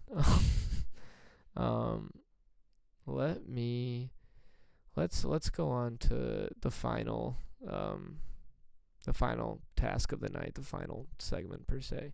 I really wanted to do a tier list, and at first I was going to do a Pixar tier list, but now I decided we're going to do a rapper tier list because hip-hop is just kind of the theme for this opening test stream night. So right here I have a tier list, as I do the zoom, of a bunch of different rappers, mainly I feel like more recent rappers, but a couple legends and older people in there as well. The categories here are as follows: GOAT in the S tier at the top, very sick in what would be A tier, decent and what would be B or C, not good and then trash. I feel like that is a pretty solid 5 categories to kind of make it simple. If decent are people right down the middle that I believe have talent and that are like artists, like they're good, like they have music, but I'm not like super up on them or down on them, they'll probably be right in that middle. Then everything else will be a variation of how much I like them or how much I don't like them or think that they're good. And obviously I just want to clarify, me as a human being and an artist myself, this is just my opinion right now. I don't think I have to repeat that, and I don't think people need to take me that seriously because we're doing a fucking tier list on Twitch. But we're going to do a tier list of a bunch of these rappers based on how much I like them / how talented I think they are / what I get out of them personally. So it's just an opinion and how much I like them, so don't take that seriously. Here we go. If you want to chime in at any point too, Dan, please feel free to provide color commentary because I might need some second opinions here. Sway Lee is the first guy right here, if I'm not mistaken, 1/2 of Ray Shremmerd. I'm going to put him in the decent because that to me is the definition of, to me at least, a decent artist. Not that he's not good, but I wouldn't call him very sick and I wouldn't call him a GOAT, but I do fervently believe that he is one of the best hit makers of the past decade, of my time being like a child or a teenager growing up. Like, he's created some iconic songs. He has so many hooks and moments that like I can recall back to. And I mean, genuinely, he's probably the only musical thing that people really remember from Into the Spider-Verse. So I'm with Post Malone, so I'm gonna put him right there. I'm gonna honestly say he's leaning more toward very sick, but he's a decent rapper. 50 Cent, bro. 50 Cent's a GOAT. All right, 50 Cent's a GOAT. All right. You're not going to disagree? Because I mean, I feel like it's hard to disagree with that, and I also wouldn't be mad at someone who just said he was very sick. Yeah. Again, it's an opinion thing. You think it, yeah. I share the same opinion. We share, yeah, we share the equal respect for 50 Cent. I think Get Rich or Die Trying is the, I don't, maybe not, could be the best club record of, it's probably the best club album of that era. I was gonna say gangster rap, but I don't want to say gangster rap because that's a. I mean, it could be. I think there's way more Yeah, from 2000 to 2005, if we're talking about the bling era of like hip hop and R&B's prime, club music, MTV Jams, BET, everything. Yes, he's the GOAT. I mean, to everyone, he was basically Drake before Drake. People say that all the time, but like he had the run, just stupid. 50 Cent's a GOAT to me. Kid Cudi is very sick, and I'm going to keep him right there because a lot of people these days would either probably say he's a GOAT because they're stands of him on Twitter, or they would say he's not good or trash because he just has a long catalog of stuff that is varying from mediocre to just so weird and out there or possibly not good you don't like it. But to me, Kid Cudi is one of the most innovative, pioneering, and important voices in music in the past, in the 21st century, essentially, in the time that I've been born in 2000. We'll keep that as a reference point, by the way. I was born at the beginning of this century, so all of my perspective is derived from existing in this century. And as far as existing for the past 22 years, Kid Cudi has been very important in terms of hip-hop, in terms of elevating sound, in terms of elevating the way people use melodies. His humming itself is iconic. I can't think of another artist right now who is iconic based off of the way that they hum. Just based off that, even with a bunch of misses and weird left turns in his discography, he's very sick, and I love him very dearly. Future's a GOAT, and that's undisputable. Future's a fucking GOAT, bro. And I don't care. I don't even listen to Future enough or at the same level of my friends to probably make that statement. But 50 Cent and Future to me are kind of equal in the sense of like I wouldn't consider them the best musicians in this kind of category, but in terms of just their influence, in terms of their popularity, in terms of the bangers that they've put out and what they've been able to do, Future's a GOAT. Like there's like literally no denying it. That's just me though. Let's see. I gotta zoom in for some of these guys because I don't know who the fuck they are. No, dude, that's definitely Rich the Kid, if I'm not mistaken. Let me just do a quick Google search. I'm not wrong. It's Rich the Kid. I might have to do this a couple more times. Alright. Where am I putting Rich the Kid? Rich the Kid is not good. Rich the Kid has a couple really good songs, some choice hits from about now 4, 5, 6 years ago that are really good. And he had a run of a couple really solid mixtapes with the other boys, but like, man, Rich the Kid is not good. I don't want to call him trash because I don't believe that he's like, I literally can't say that with like a good conscience. Like, I don't believe he's a trash. I believe he's an artist and he has talent. I don't necessarily know if he's putting it towards the most efficient uses of it. That's more of what I'm saying. He puts out a lot of, to me, mediocre stuff that doesn't best represent the kind of bangers that he has the capability of making. New Freezer was one of my favorite songs for a really long time, but outside of that, it's kind of tough. A Boogie's decent. A Boogie's consistent hit maker. He does make a lot of albums where I find myself not listening to the majority of the album a couple weeks after it comes out, and that seems it's probably going to be a case with a lot of these decent or not goods or anyone below that, because that's just a lot of the new wave of music, I suppose. But he's got some bangers. I love a good A Boogie and the Hoodie song coming on if I'm in the car with the boys or out in the club or at the bar. Like if I'm there, I hear like Drowning or This is my shit. Like, yeah, like I'm going up. So it's decent. In that same vein, it's kind of Sway Lee. I think Sway Lee maybe is like a little more, to me, he's a little more refined with his voice, and he's made some more, I guess, musically inclined songs. But A Boogie's fire. 21 Savage is very sick. He's very sick. He is very understated. It's simple. I don't have to think twice about it. Everything he does is essentially a blockbuster movie. There's nothing like closer to Decipher other than the aesthetics of what you're hearing presently. He is a cold-blooded killer, and everything he does is cool, and his voice is sick, and it's one of one, and you will never hear someone like him ever again be as big of a rapper. So he is very sick. At some point, I imagine he'll be in the GOAT conversation, but I think he has to drop a couple more like really quality albums or singles and features and such before that really gets to that point. He's still young. Lil Uzi's also very sick. I would almost goat him, dude. That's the thing. I want to goat him, but at the same time, it's like, I'll give you this. I would have called him a GOAT a year ago. It's not that I don't like Pink Tape either, but I think he's going in a different direction that I don't necessarily think dictates GOAT status. We'll see. I guess we'll see. I don't know. Like, That Gucci Mane next. alright, you kind of convinced me. I do like his music enough to consider him a GOAT, but it's just like, is Uzi I to... respect the evolving view, though.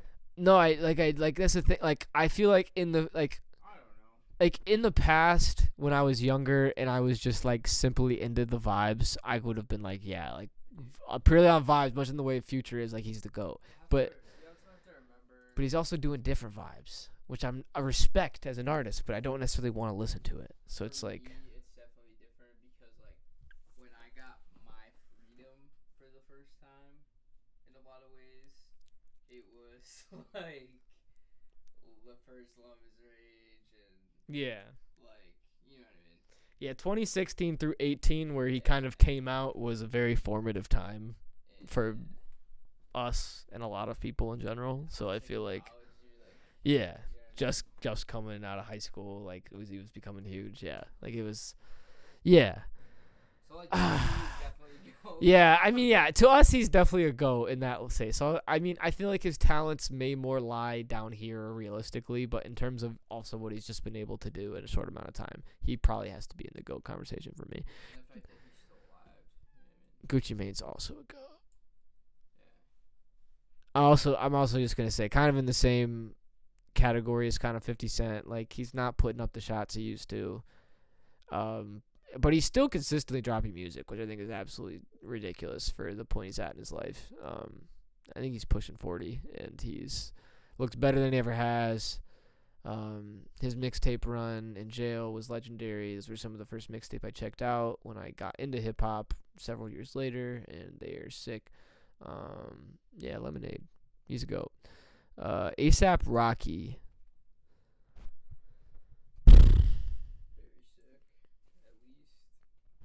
A$AP Rocky. He's very sick. He could be I think he could be a GOAT in time, and I think whatever this next album is could be like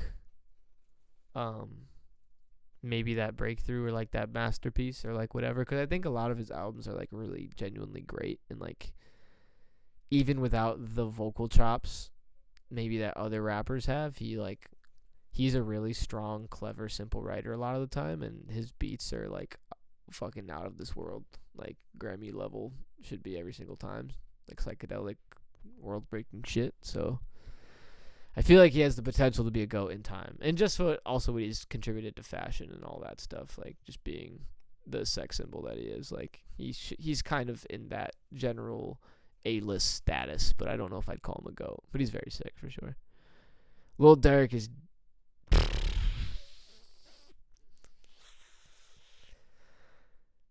is decent or very sick, and I don't know if it's honestly one or the other for me. So because I'm indifferent, I'm gonna put him in decent, because I can think of a lot of great songs that I like from Durk and features and stuff, but like, am I gonna put him in that same category or that same replay value of these other three? For me personally, no, and that's just my opinion. So, yeah, Sheck West is decent, and I wish he made and dropped more music.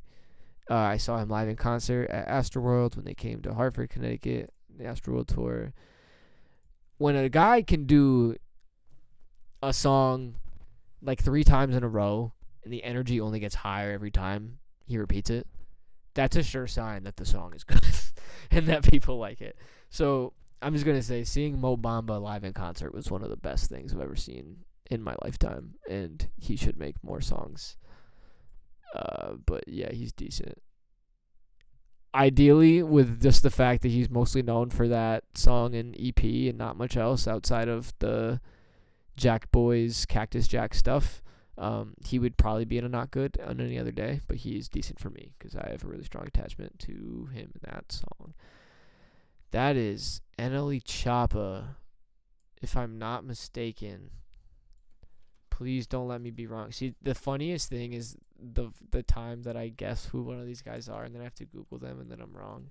Then everyone's going to be like, holy shit, you're a rapper and you're an idiot. Like, I think that's NLE Choppa, if I'm not mistaken.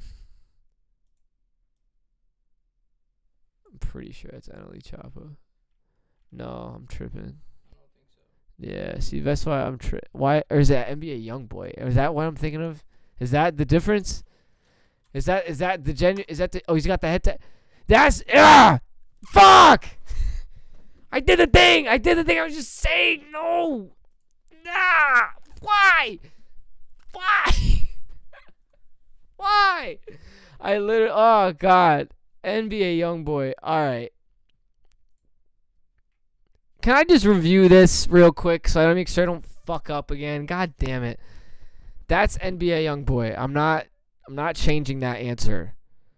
I need more footage. He's got the neck tats. I see that the forehead. That's what I'm going off of. That's NLE. That's NBA. Fuck, I keep messing them up. That's NBA Youngboy. Okay, that face is NBA Youngboy. I've seen it a million times. I know it. That's NBA Youngboy. Okay. Yeah, that's NBA Youngboy. Okay. NLE Choppa is on here, though, if I'm not mistaken, because I reviewed these all and I saw them earlier. So I just want to make sure. Is NLE Choppa on here?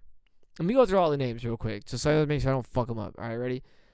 NBA Youngboy, figure that out. Lil Nas X, 6ix9ine, Pop Smoke, Lil Pump, Cardi, Travis Scott, Andre 3000, ASAP Ferg, Young Thug, Smoke Perp, Big Sean, Kanye, Juice WRLD, Wiz, J. Cole, Gunna, G-Eazy. You're an old motherfucker. Who are you? God damn it. I know who you are too.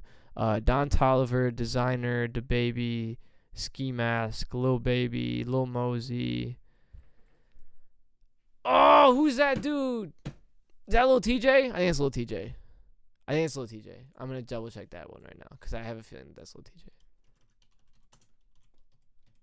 So that's the thing. I don't know everyone's face. That makes me look like an idiot. Yeah, I think that's Lil TJ. That's definitely Lil TJ right there. That's Lil TJ. Wayne, Logic, Cardi, Meek. I have honestly no idea who that guy is, but I would have to figure it out. Fresh Montana, Nav. Is that Nicki? Offset, Kendrick, Meg, I think. Quavo, Drake, Cordae, YNW Melly, Pusha T, Rick Ross, Tyga, Eminem, The Migos as a group, Polo G, Roddy Ricch, 2 Chainz. I don't know who that guy is. What the fuck? To be honest, like, I'm not gonna lie, like, who the fuck is he? I don't. Oh, God damn it. Right click it. It doesn't. Do the search images of Google.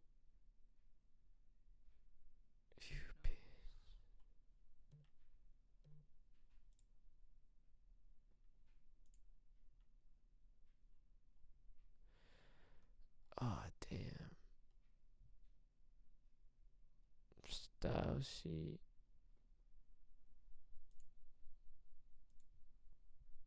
Damn, bro. I'm literally reading website code right now. Just search images with Google. But I didn't know that was a thing.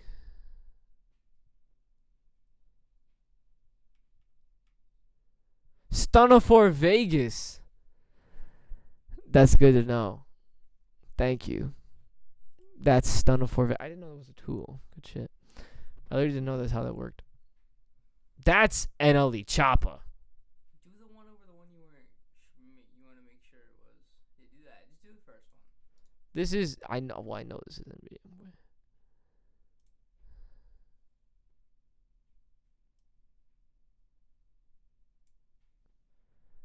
We're really doing GeoGuessr on this to find out if we know who the rappers are.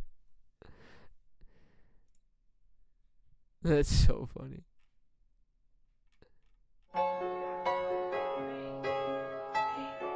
What is going on? Why does Google do that? That's OD. That was probably their user picture. That's NBA Youngboy. I already know that. Who the fuck is this guy? Now, I have a feeling this could be. Now, I was just thinking in my head, who's a big rapper that I haven't mentioned and is like recently popping or someone? Could it be?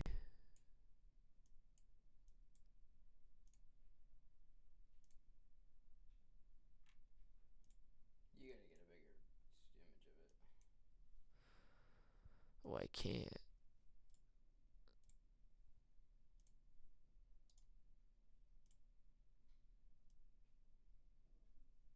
That's what it is.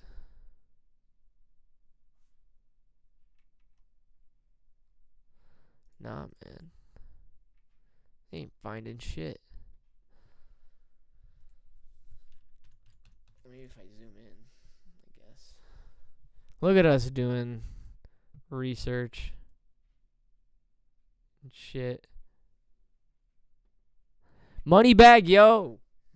Moneybag Yo. I was thinking ESTG, low-key. But Moneybag Yo. That makes sense now. Okay. That's St. John, right?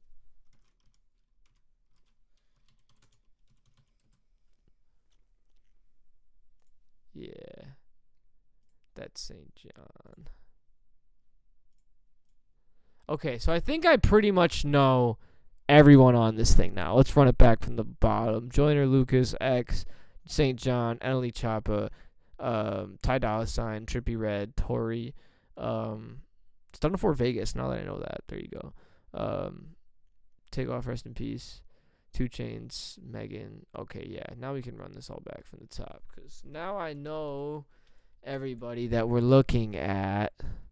And because it's 10:10 and I'm looking at stuff, I'm going to just peep the chat real quick, and then I'm going to try to speed run through as many of these as I can before we're done. Thank you for peeping, Marty. Obviously, you just said it 5 minutes ago, but I hope you have a great night too, and hopefully you're back and we're peeping you. Yes, sir. All right. Let's run it through, guys. I'm just going to quickly give thoughts or ratings on these. All right, ready? Let's go. NBA Youngboy, he's decent. People say he's trash. I genuinely don't agree with you. And NBA Youngboy is so prolific, I couldn't not give him decent. Lil Nas X is also decent. He is a good musician. He has more potential, but he hasn't made enough stuff yet for me to call him anything more. 6ix9ine's trash. No more need to say. Pop Smoke is very sick. He would have been a GOAT. Probably GOAT to many people. Short amount of time he spent on this earth, and rest in peace. He should have had more time to make more music and give more people that good shit. Lil Pump is not good. He could be decent, but he's really just not good. I don't know. Just not good.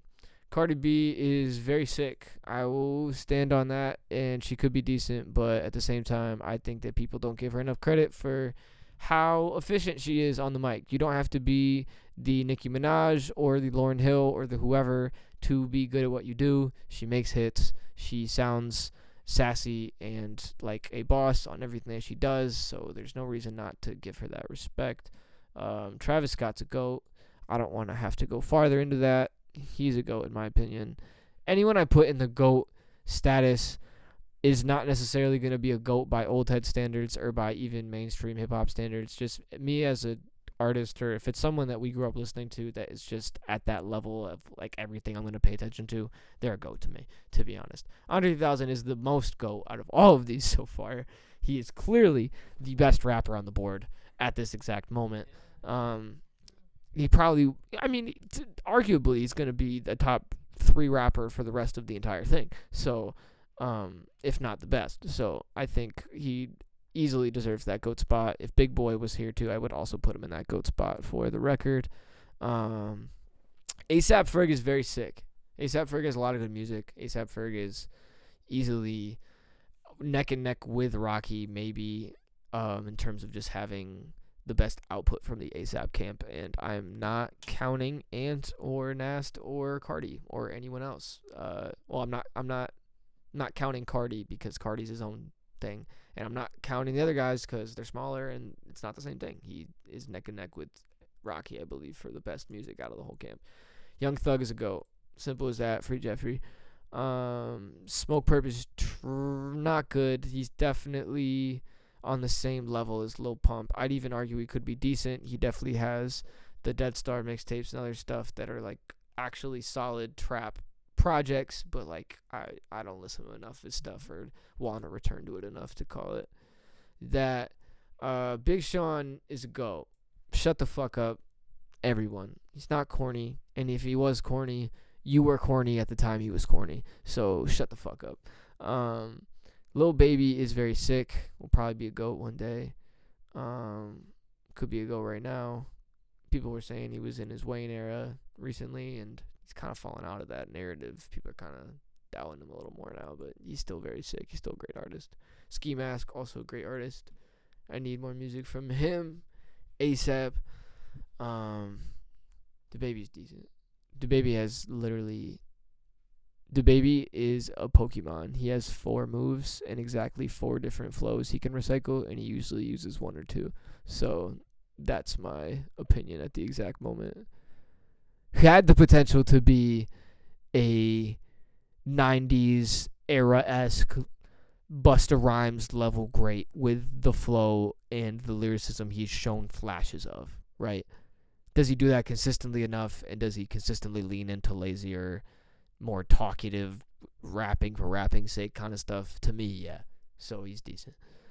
Designer is just not good, but he could be decent. He just hasn't put out enough, I think, quality music with the attention he needed from his label or whoever to do that. But to me at this moment, outside of the freestyle Letter to Ye thing and a couple other songs, he doesn't really have that kind of appeal of anyone above him for me. Don Toliver is decent. I think he makes really good music and he has an amazing voice. I think he has yet to make an album that genuinely captivates me from the entire thing, all the way through. But he is one of the best bets for a feature these days, and he kind of is getting into that hook territory with these two, where they can just kind of hop on a song and make it a hit. Who we got right here, bro? I don't know this dude. Or I do know this dude, but I don't know him. You know what I'm saying? Who's this guy? Oh, it's 5 Foreign, right? I'm gonna have to redo it again. But I have a feeling someone's gonna tell me, or it's gonna tell me that that's 5 Foreign. If I'm not mistaken. Pretty sure this is 5 movie. I'm this bitch with the wooski. Yeah, there you go. That's 5 Foreign. 5 Foreign, in the unfortunate absence of Pop Smoke from his untimely passing, R.I.P., is probably the most prominent drill rapper, outside of Ice Spice just being a literal munchkin consumer product at this point. He is decent. And he is a good artist and is probably the best representation of mainstream New York drill music that you should give a shot after Pop. Jeezy.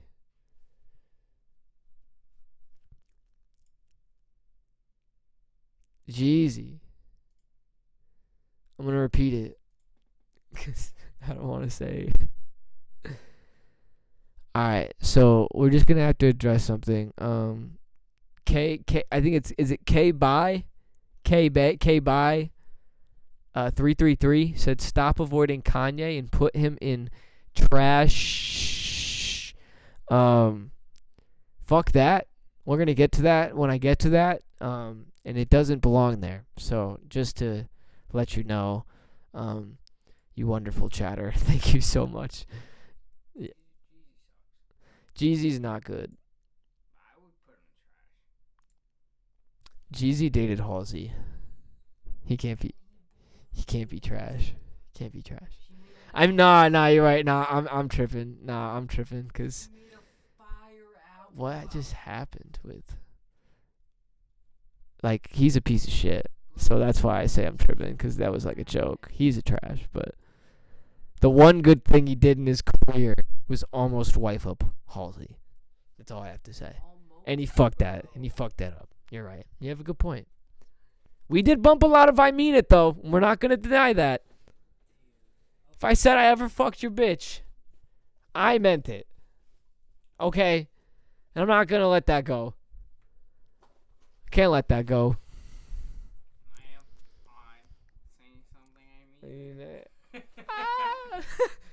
If I say something, I mean it.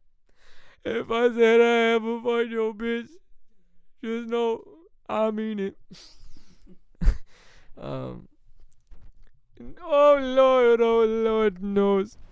He knows I mean it. It sounds like a personal issue. Oh God, Jeezy's so bad.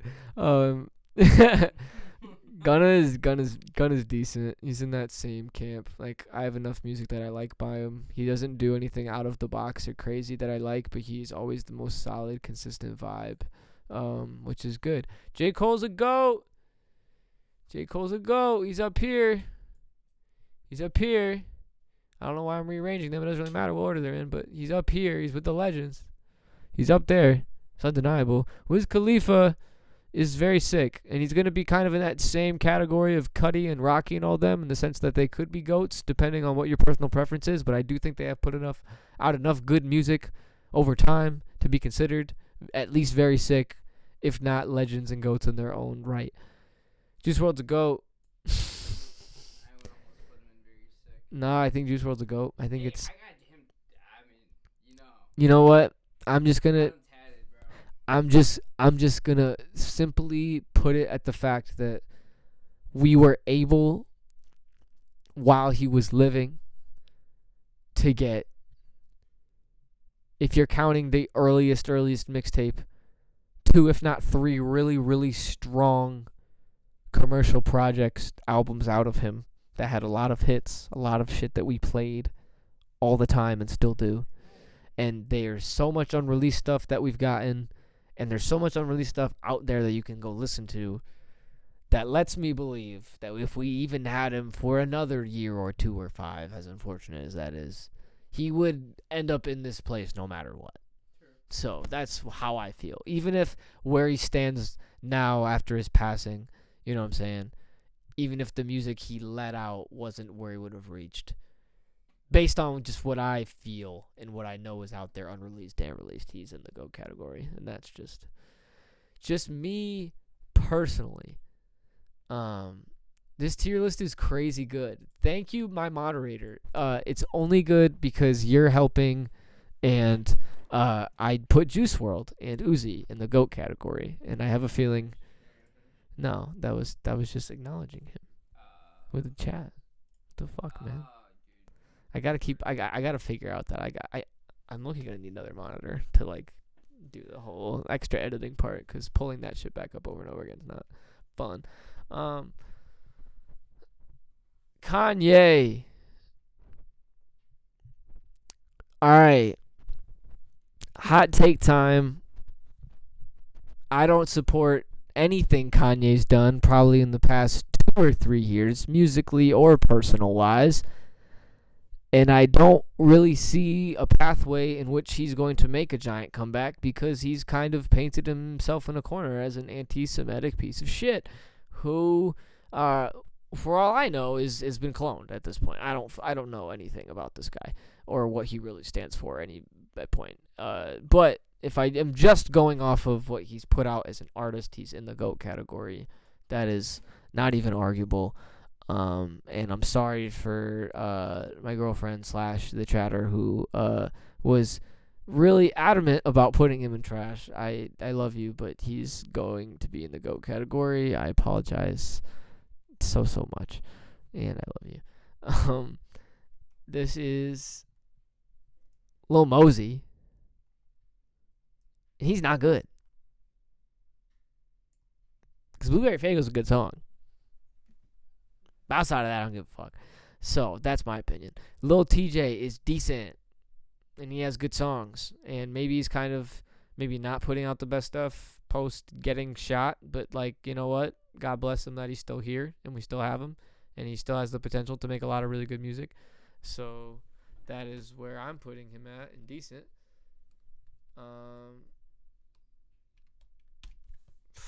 We're gonna speed run the rest of these guys. Lil Wayne is a GOAT up here with the other legends. Logic. He's the one I'm the most divided on, because honestly, as someone who came into hip hop in middle school at a formative time, and I was a fan of a lot of, I wouldn't just say corny artists, but like just honestly just a lot of other white artists that I resonated with, whether it be Eminem or Mac Miller or Logic, being the mixed race king that he proclaims himself to be. I honestly feel like Logic is the best example of decent, because he's obviously capable of making a good, accessible, or even great song at times, but he's also made so much mid and bad shit throughout his entire catalog that even as a fan and someone who came in went under pressure, and the first album and the first tour like really kind of ascended him into mainstream trajectory. Someone who's kind of followed him from the mixtapes, that first album, until the end, I would put him very safely in decent. If not, he could kind of be approaching not good, but yeah. Cardi's very sick. Could be a GOAT. I don't care. His music's good. Fuck off. Meek Mill is a GOAT. Meek Mill is a GOAT. Meek Mill's a GOAT. Name the best.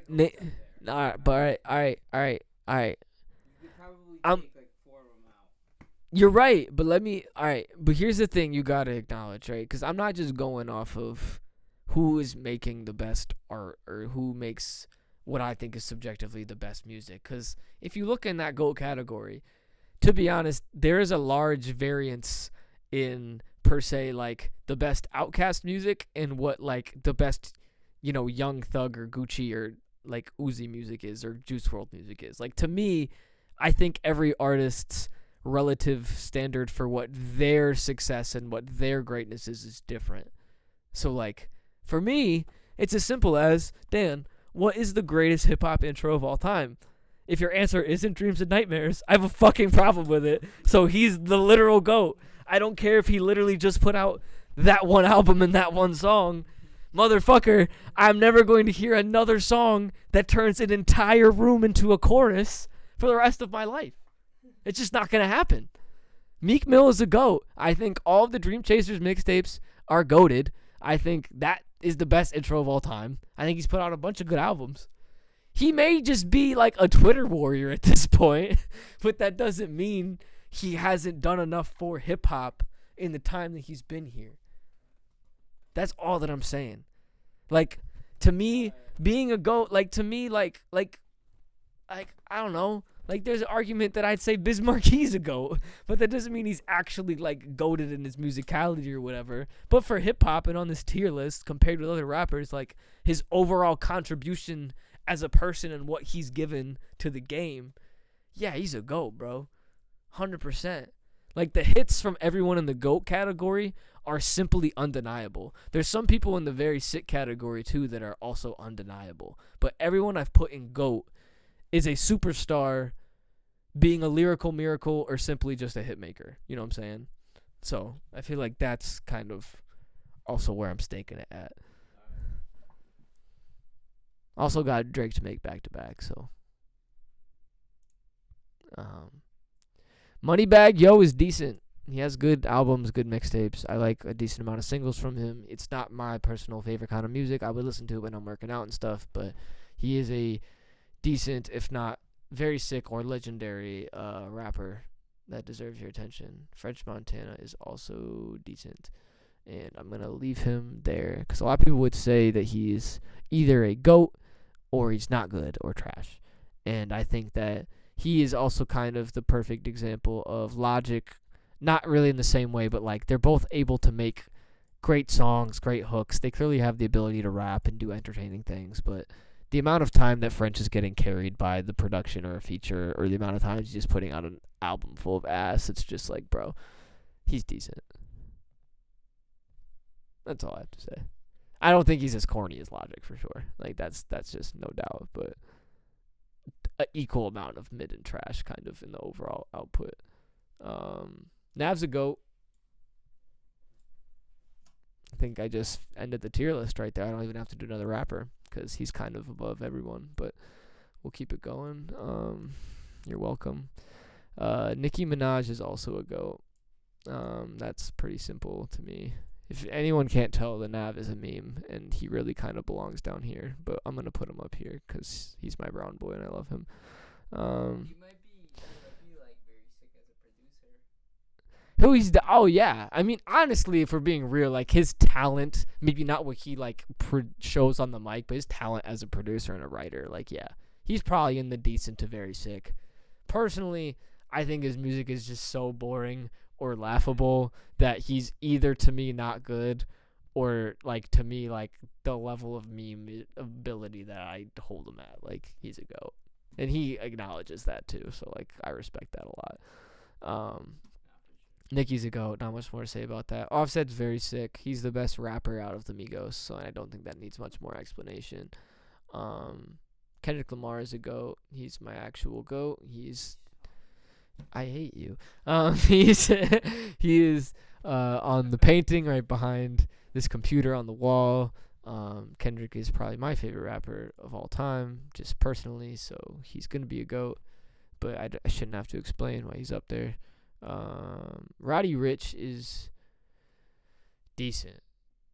Roddy Ricch is decent. He could be very sick in time, but I kind of put him in this same category of new age trap hitmakers that obviously has a really interesting voice, like can write a good song, bars, like has an interesting ear for production and melodies and stuff. He just hasn't put out enough crazy groundbreaking stuff or enough hits in a row for me to be like, he's more than decent.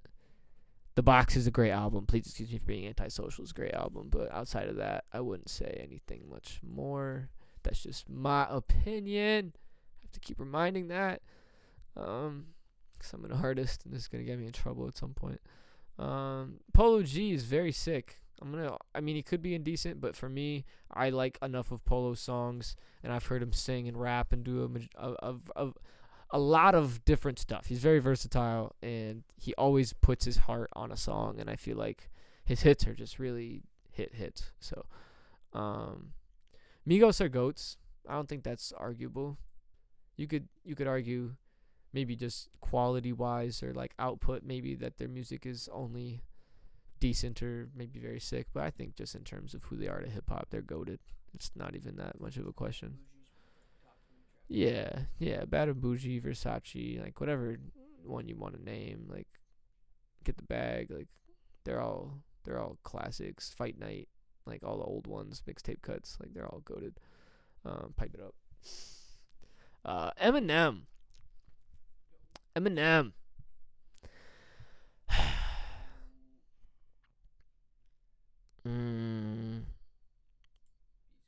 Eminem's a GOAT. He's a GOAT. Okay, I'm not letting Twitter get to me. I'm letting let the record show that I'm the biggest literal stan in this house. So I have a stake in saying that these days Eminem is rapping, honestly, if I'm being real, just to myself right now. Eminem right now, at the 40, 50-year-old mark, whatever, his writing is meeting the very sick requirement for me. He is no longer rapping at the level or with the impact or the intention behind his words that would require me to call him the GOAT. He is a... No, I'm saying he is a GOAT, but I'm saying he was a GOAT. He became a GOAT because of the first half of his career. And I think that that's an important thing to note. That another important thing to note is that in the first half of his career, he was not in a good place at all. That's not the argument. That contributes to it.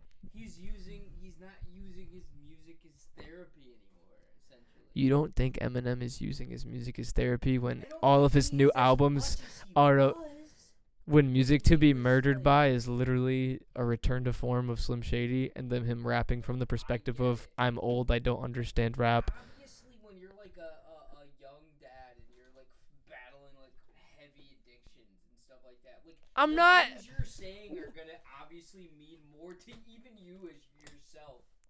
Brother, You know, like, brother, I just think that's a little weak. The first half of his career. Like, okay. The thing is that I literally, quite literally, let me just say this.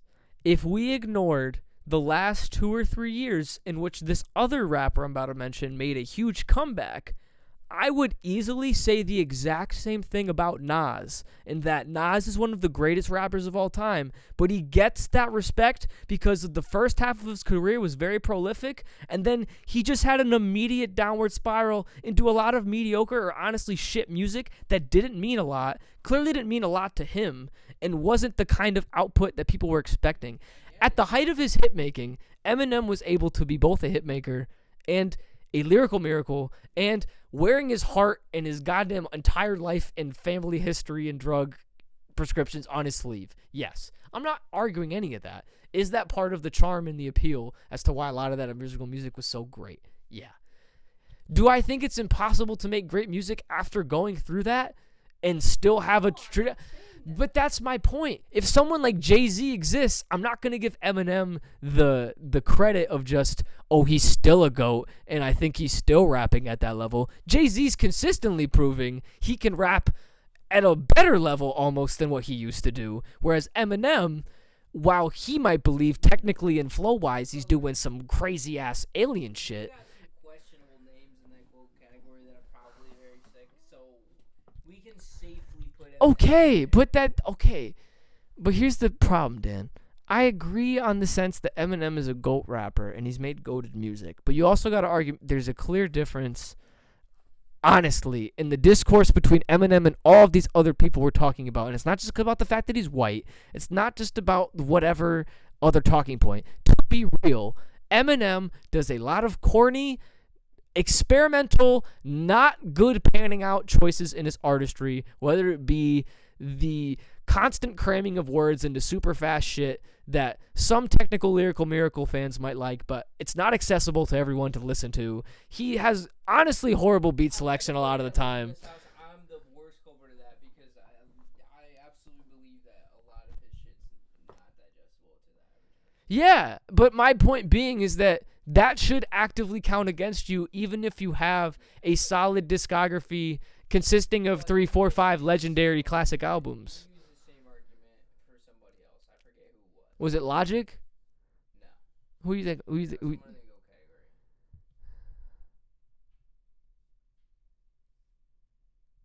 What do you mean? Who's in the GOAT category? You talking about Meek Mill? Yes. Like the beginning half of his career was more important than now? Yes. Yeah. It's the same argument. Yeah.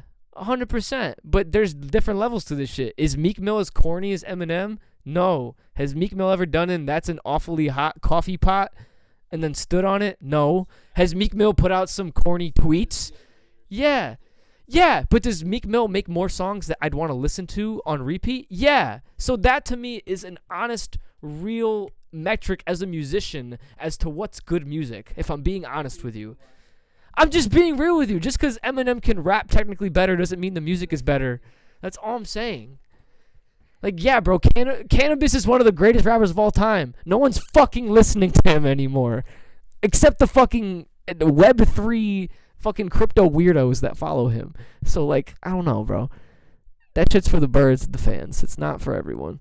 Tyga is he's decent. Tyga's decent. Tyga could be not good, but he can rap, and I know that. A lot of people don't necessarily. No, I'm so raw. Turn the oven on. Parmesan. I get the Parmesan. Fact. It's so good. It's so good. Probably the best remix to that So Appalled record.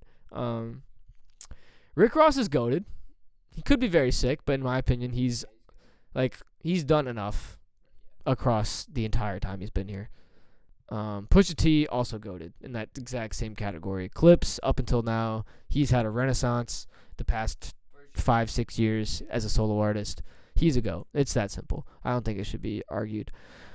YNW Melly is not good. He's made good songs, and I like some of them. Obviously, more than just like the Kanye record and Murder on My Mind, but like he doesn't have the voice or like the kind of writing that.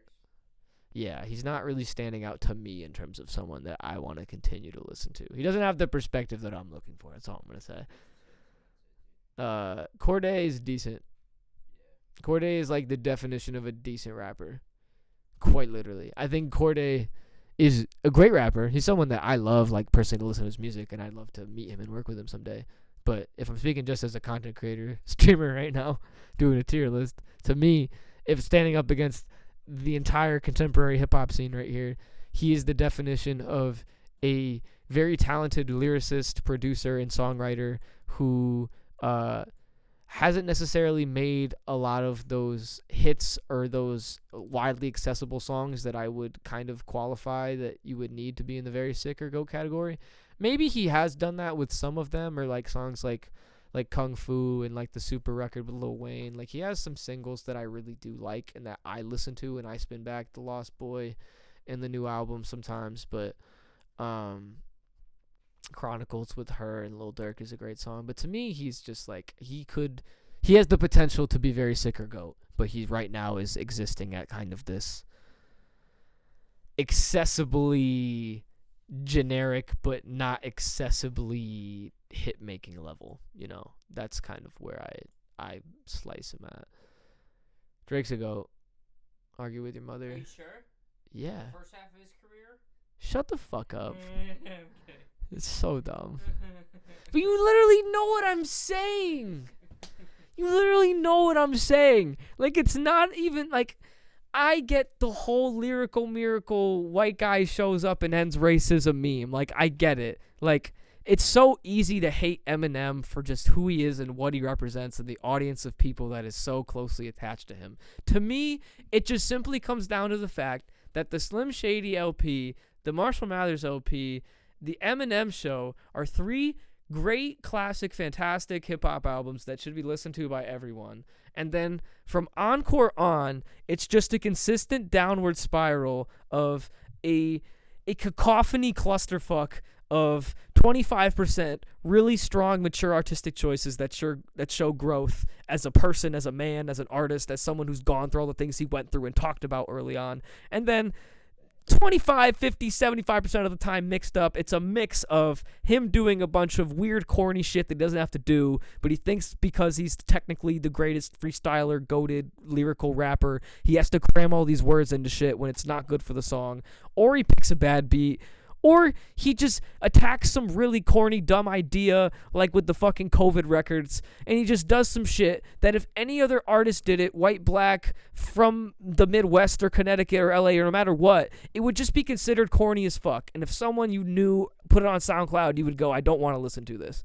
And because he's the GOAT, we have to put up with a certain level of, all right, let's tolerate what's the next move. But to be honest, he's lost such a significant percentage of that original audience that loved him over 20 years because he's made such a lot of fucking bad decisions with his art. It's not that he lost it when he got off the drugs. It's that he just didn't make enough good music. But my point being is that earlier you said that he was going through a lot of shit and that gave him more motivation to make better music. And I do agree with you on that front. I do think you will always have great motivation to make great art if you're a great artist. And he's a great artist. I think other things have gotten in the way. What I'm saying is that similar to Nas, when you're like, we have nothing left to prove, bro, you still gotta eat.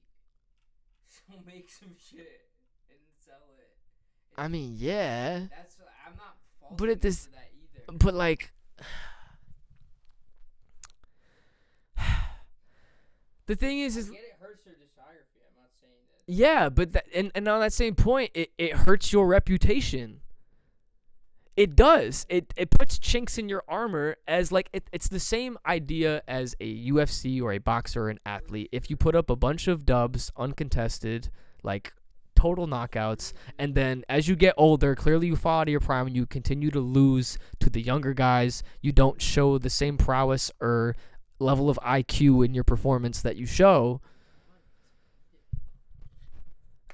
It's not an argument of. A lot of that is adapting to what it is. You know what I mean? Yeah.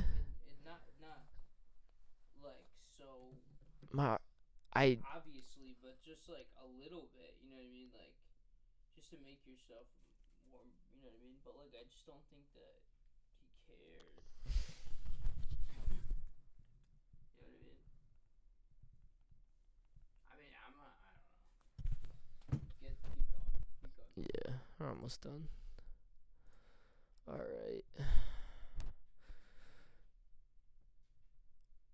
Quavo's decent or very sick, and I think he's very sick just because I kind of want to give him the same respect as Offset, and he has enough hooks and good solo stuff to where, yeah, he's very sick.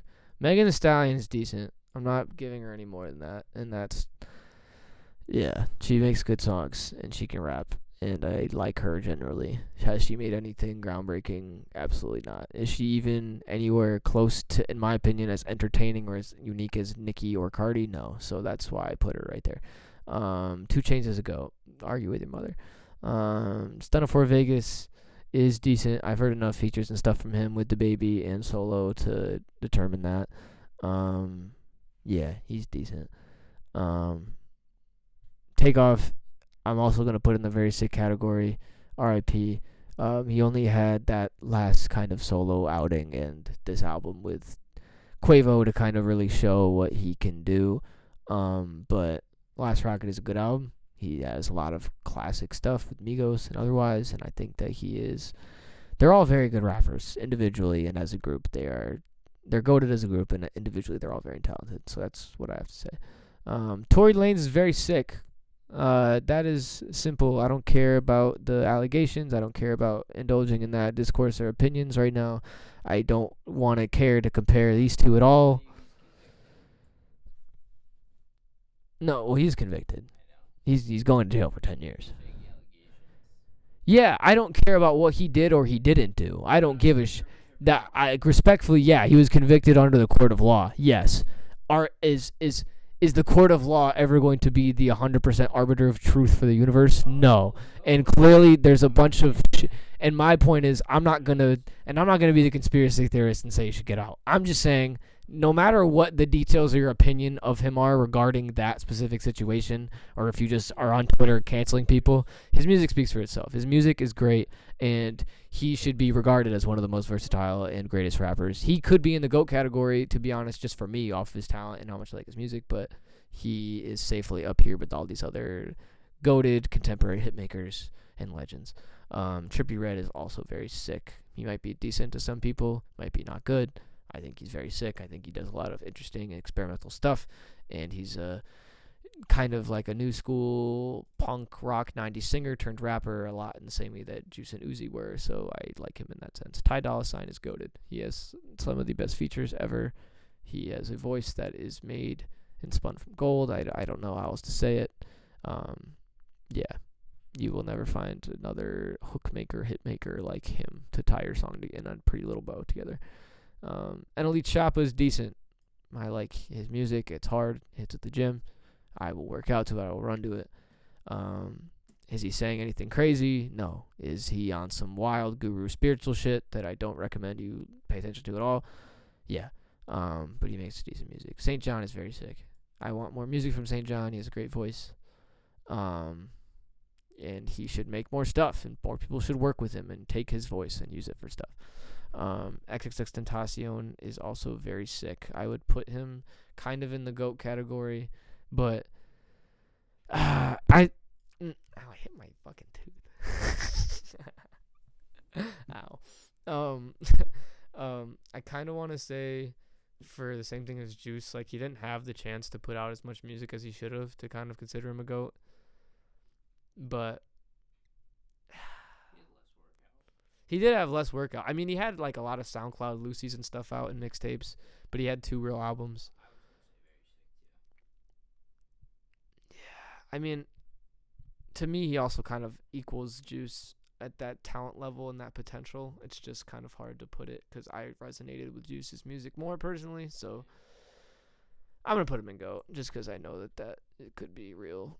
Joyner Lucas, you are decent, my boy. You are a great lyricist. And that's it. That's literally all I can give you. You're the reason Aljamain Sterling lost UFC 292. So that is all I'm going to tell you. Yeah, ladies and gentlemen, that is my rapper tier list. As you can see, it's very skewed towards the left side of the scale, the goated positive side. I clearly have a lot more positive opinions on these artists, obviously because I'm an artist and I like a majority of these people just as personalities, and I've listened to a song or an album from literally all of these people at a given point, if not multiple, so I did feel comfortable speaking on everybody. But yeah, that's my list. my tier list right here. I encourage anyone out there to go make their own, or something like that. But yeah, that's our tier list for tonight. Let's go. Yeah, I'm just looking at things. I think that's pretty much everything on the docket for tonight that I wanted to get done and kind of attend to as a test for the stream. I'm honestly going to call this a success, because as far as I can see, we had 15 people, 15 followers. I had 5 followers at the beginning of the day, and 10 followers made their way over to the stream today and saw it. And I'm assuming when I stop the stream and see the stats, I'm going to see that at least a couple people, if not under 10 or maybe around 10 or more, stopped in to say hi and watch for a little bit. So, I'm going to say thank you to everyone so much for tuning in. This has been really fun for the first time, kind of testing out the stream format.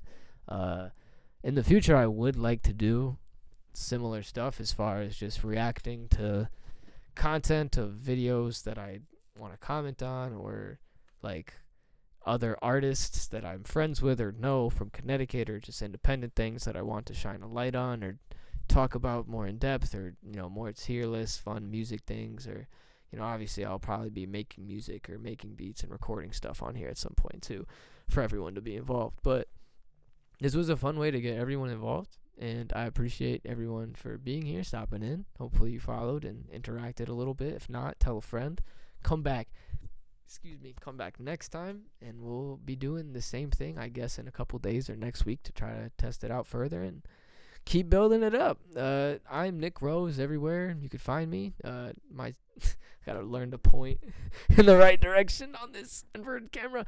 All my information is right here. You can find me at NXCKRXSE everywhere on social medias, and my website is nxckrxse.com. Nick Rose with 2 X's. You can find all my music, all my music videos linked there. Bunch of content, my biography. You can book me there. You can go to patreon.com/nxckrxse and also support me monthly, and you can get first access to exclusive songs and announcements and things as they come, and you will be ultimately my #1 fan and family, and I very much appreciate you and everyone else who does that. So I'm gonna go get off stream now and talk to my family and people I love, and then I'm gonna go to bed, and we're gonna try this again very soon. I love all of you, and I'm gonna stop streaming. God bless you. Woo! Yeah!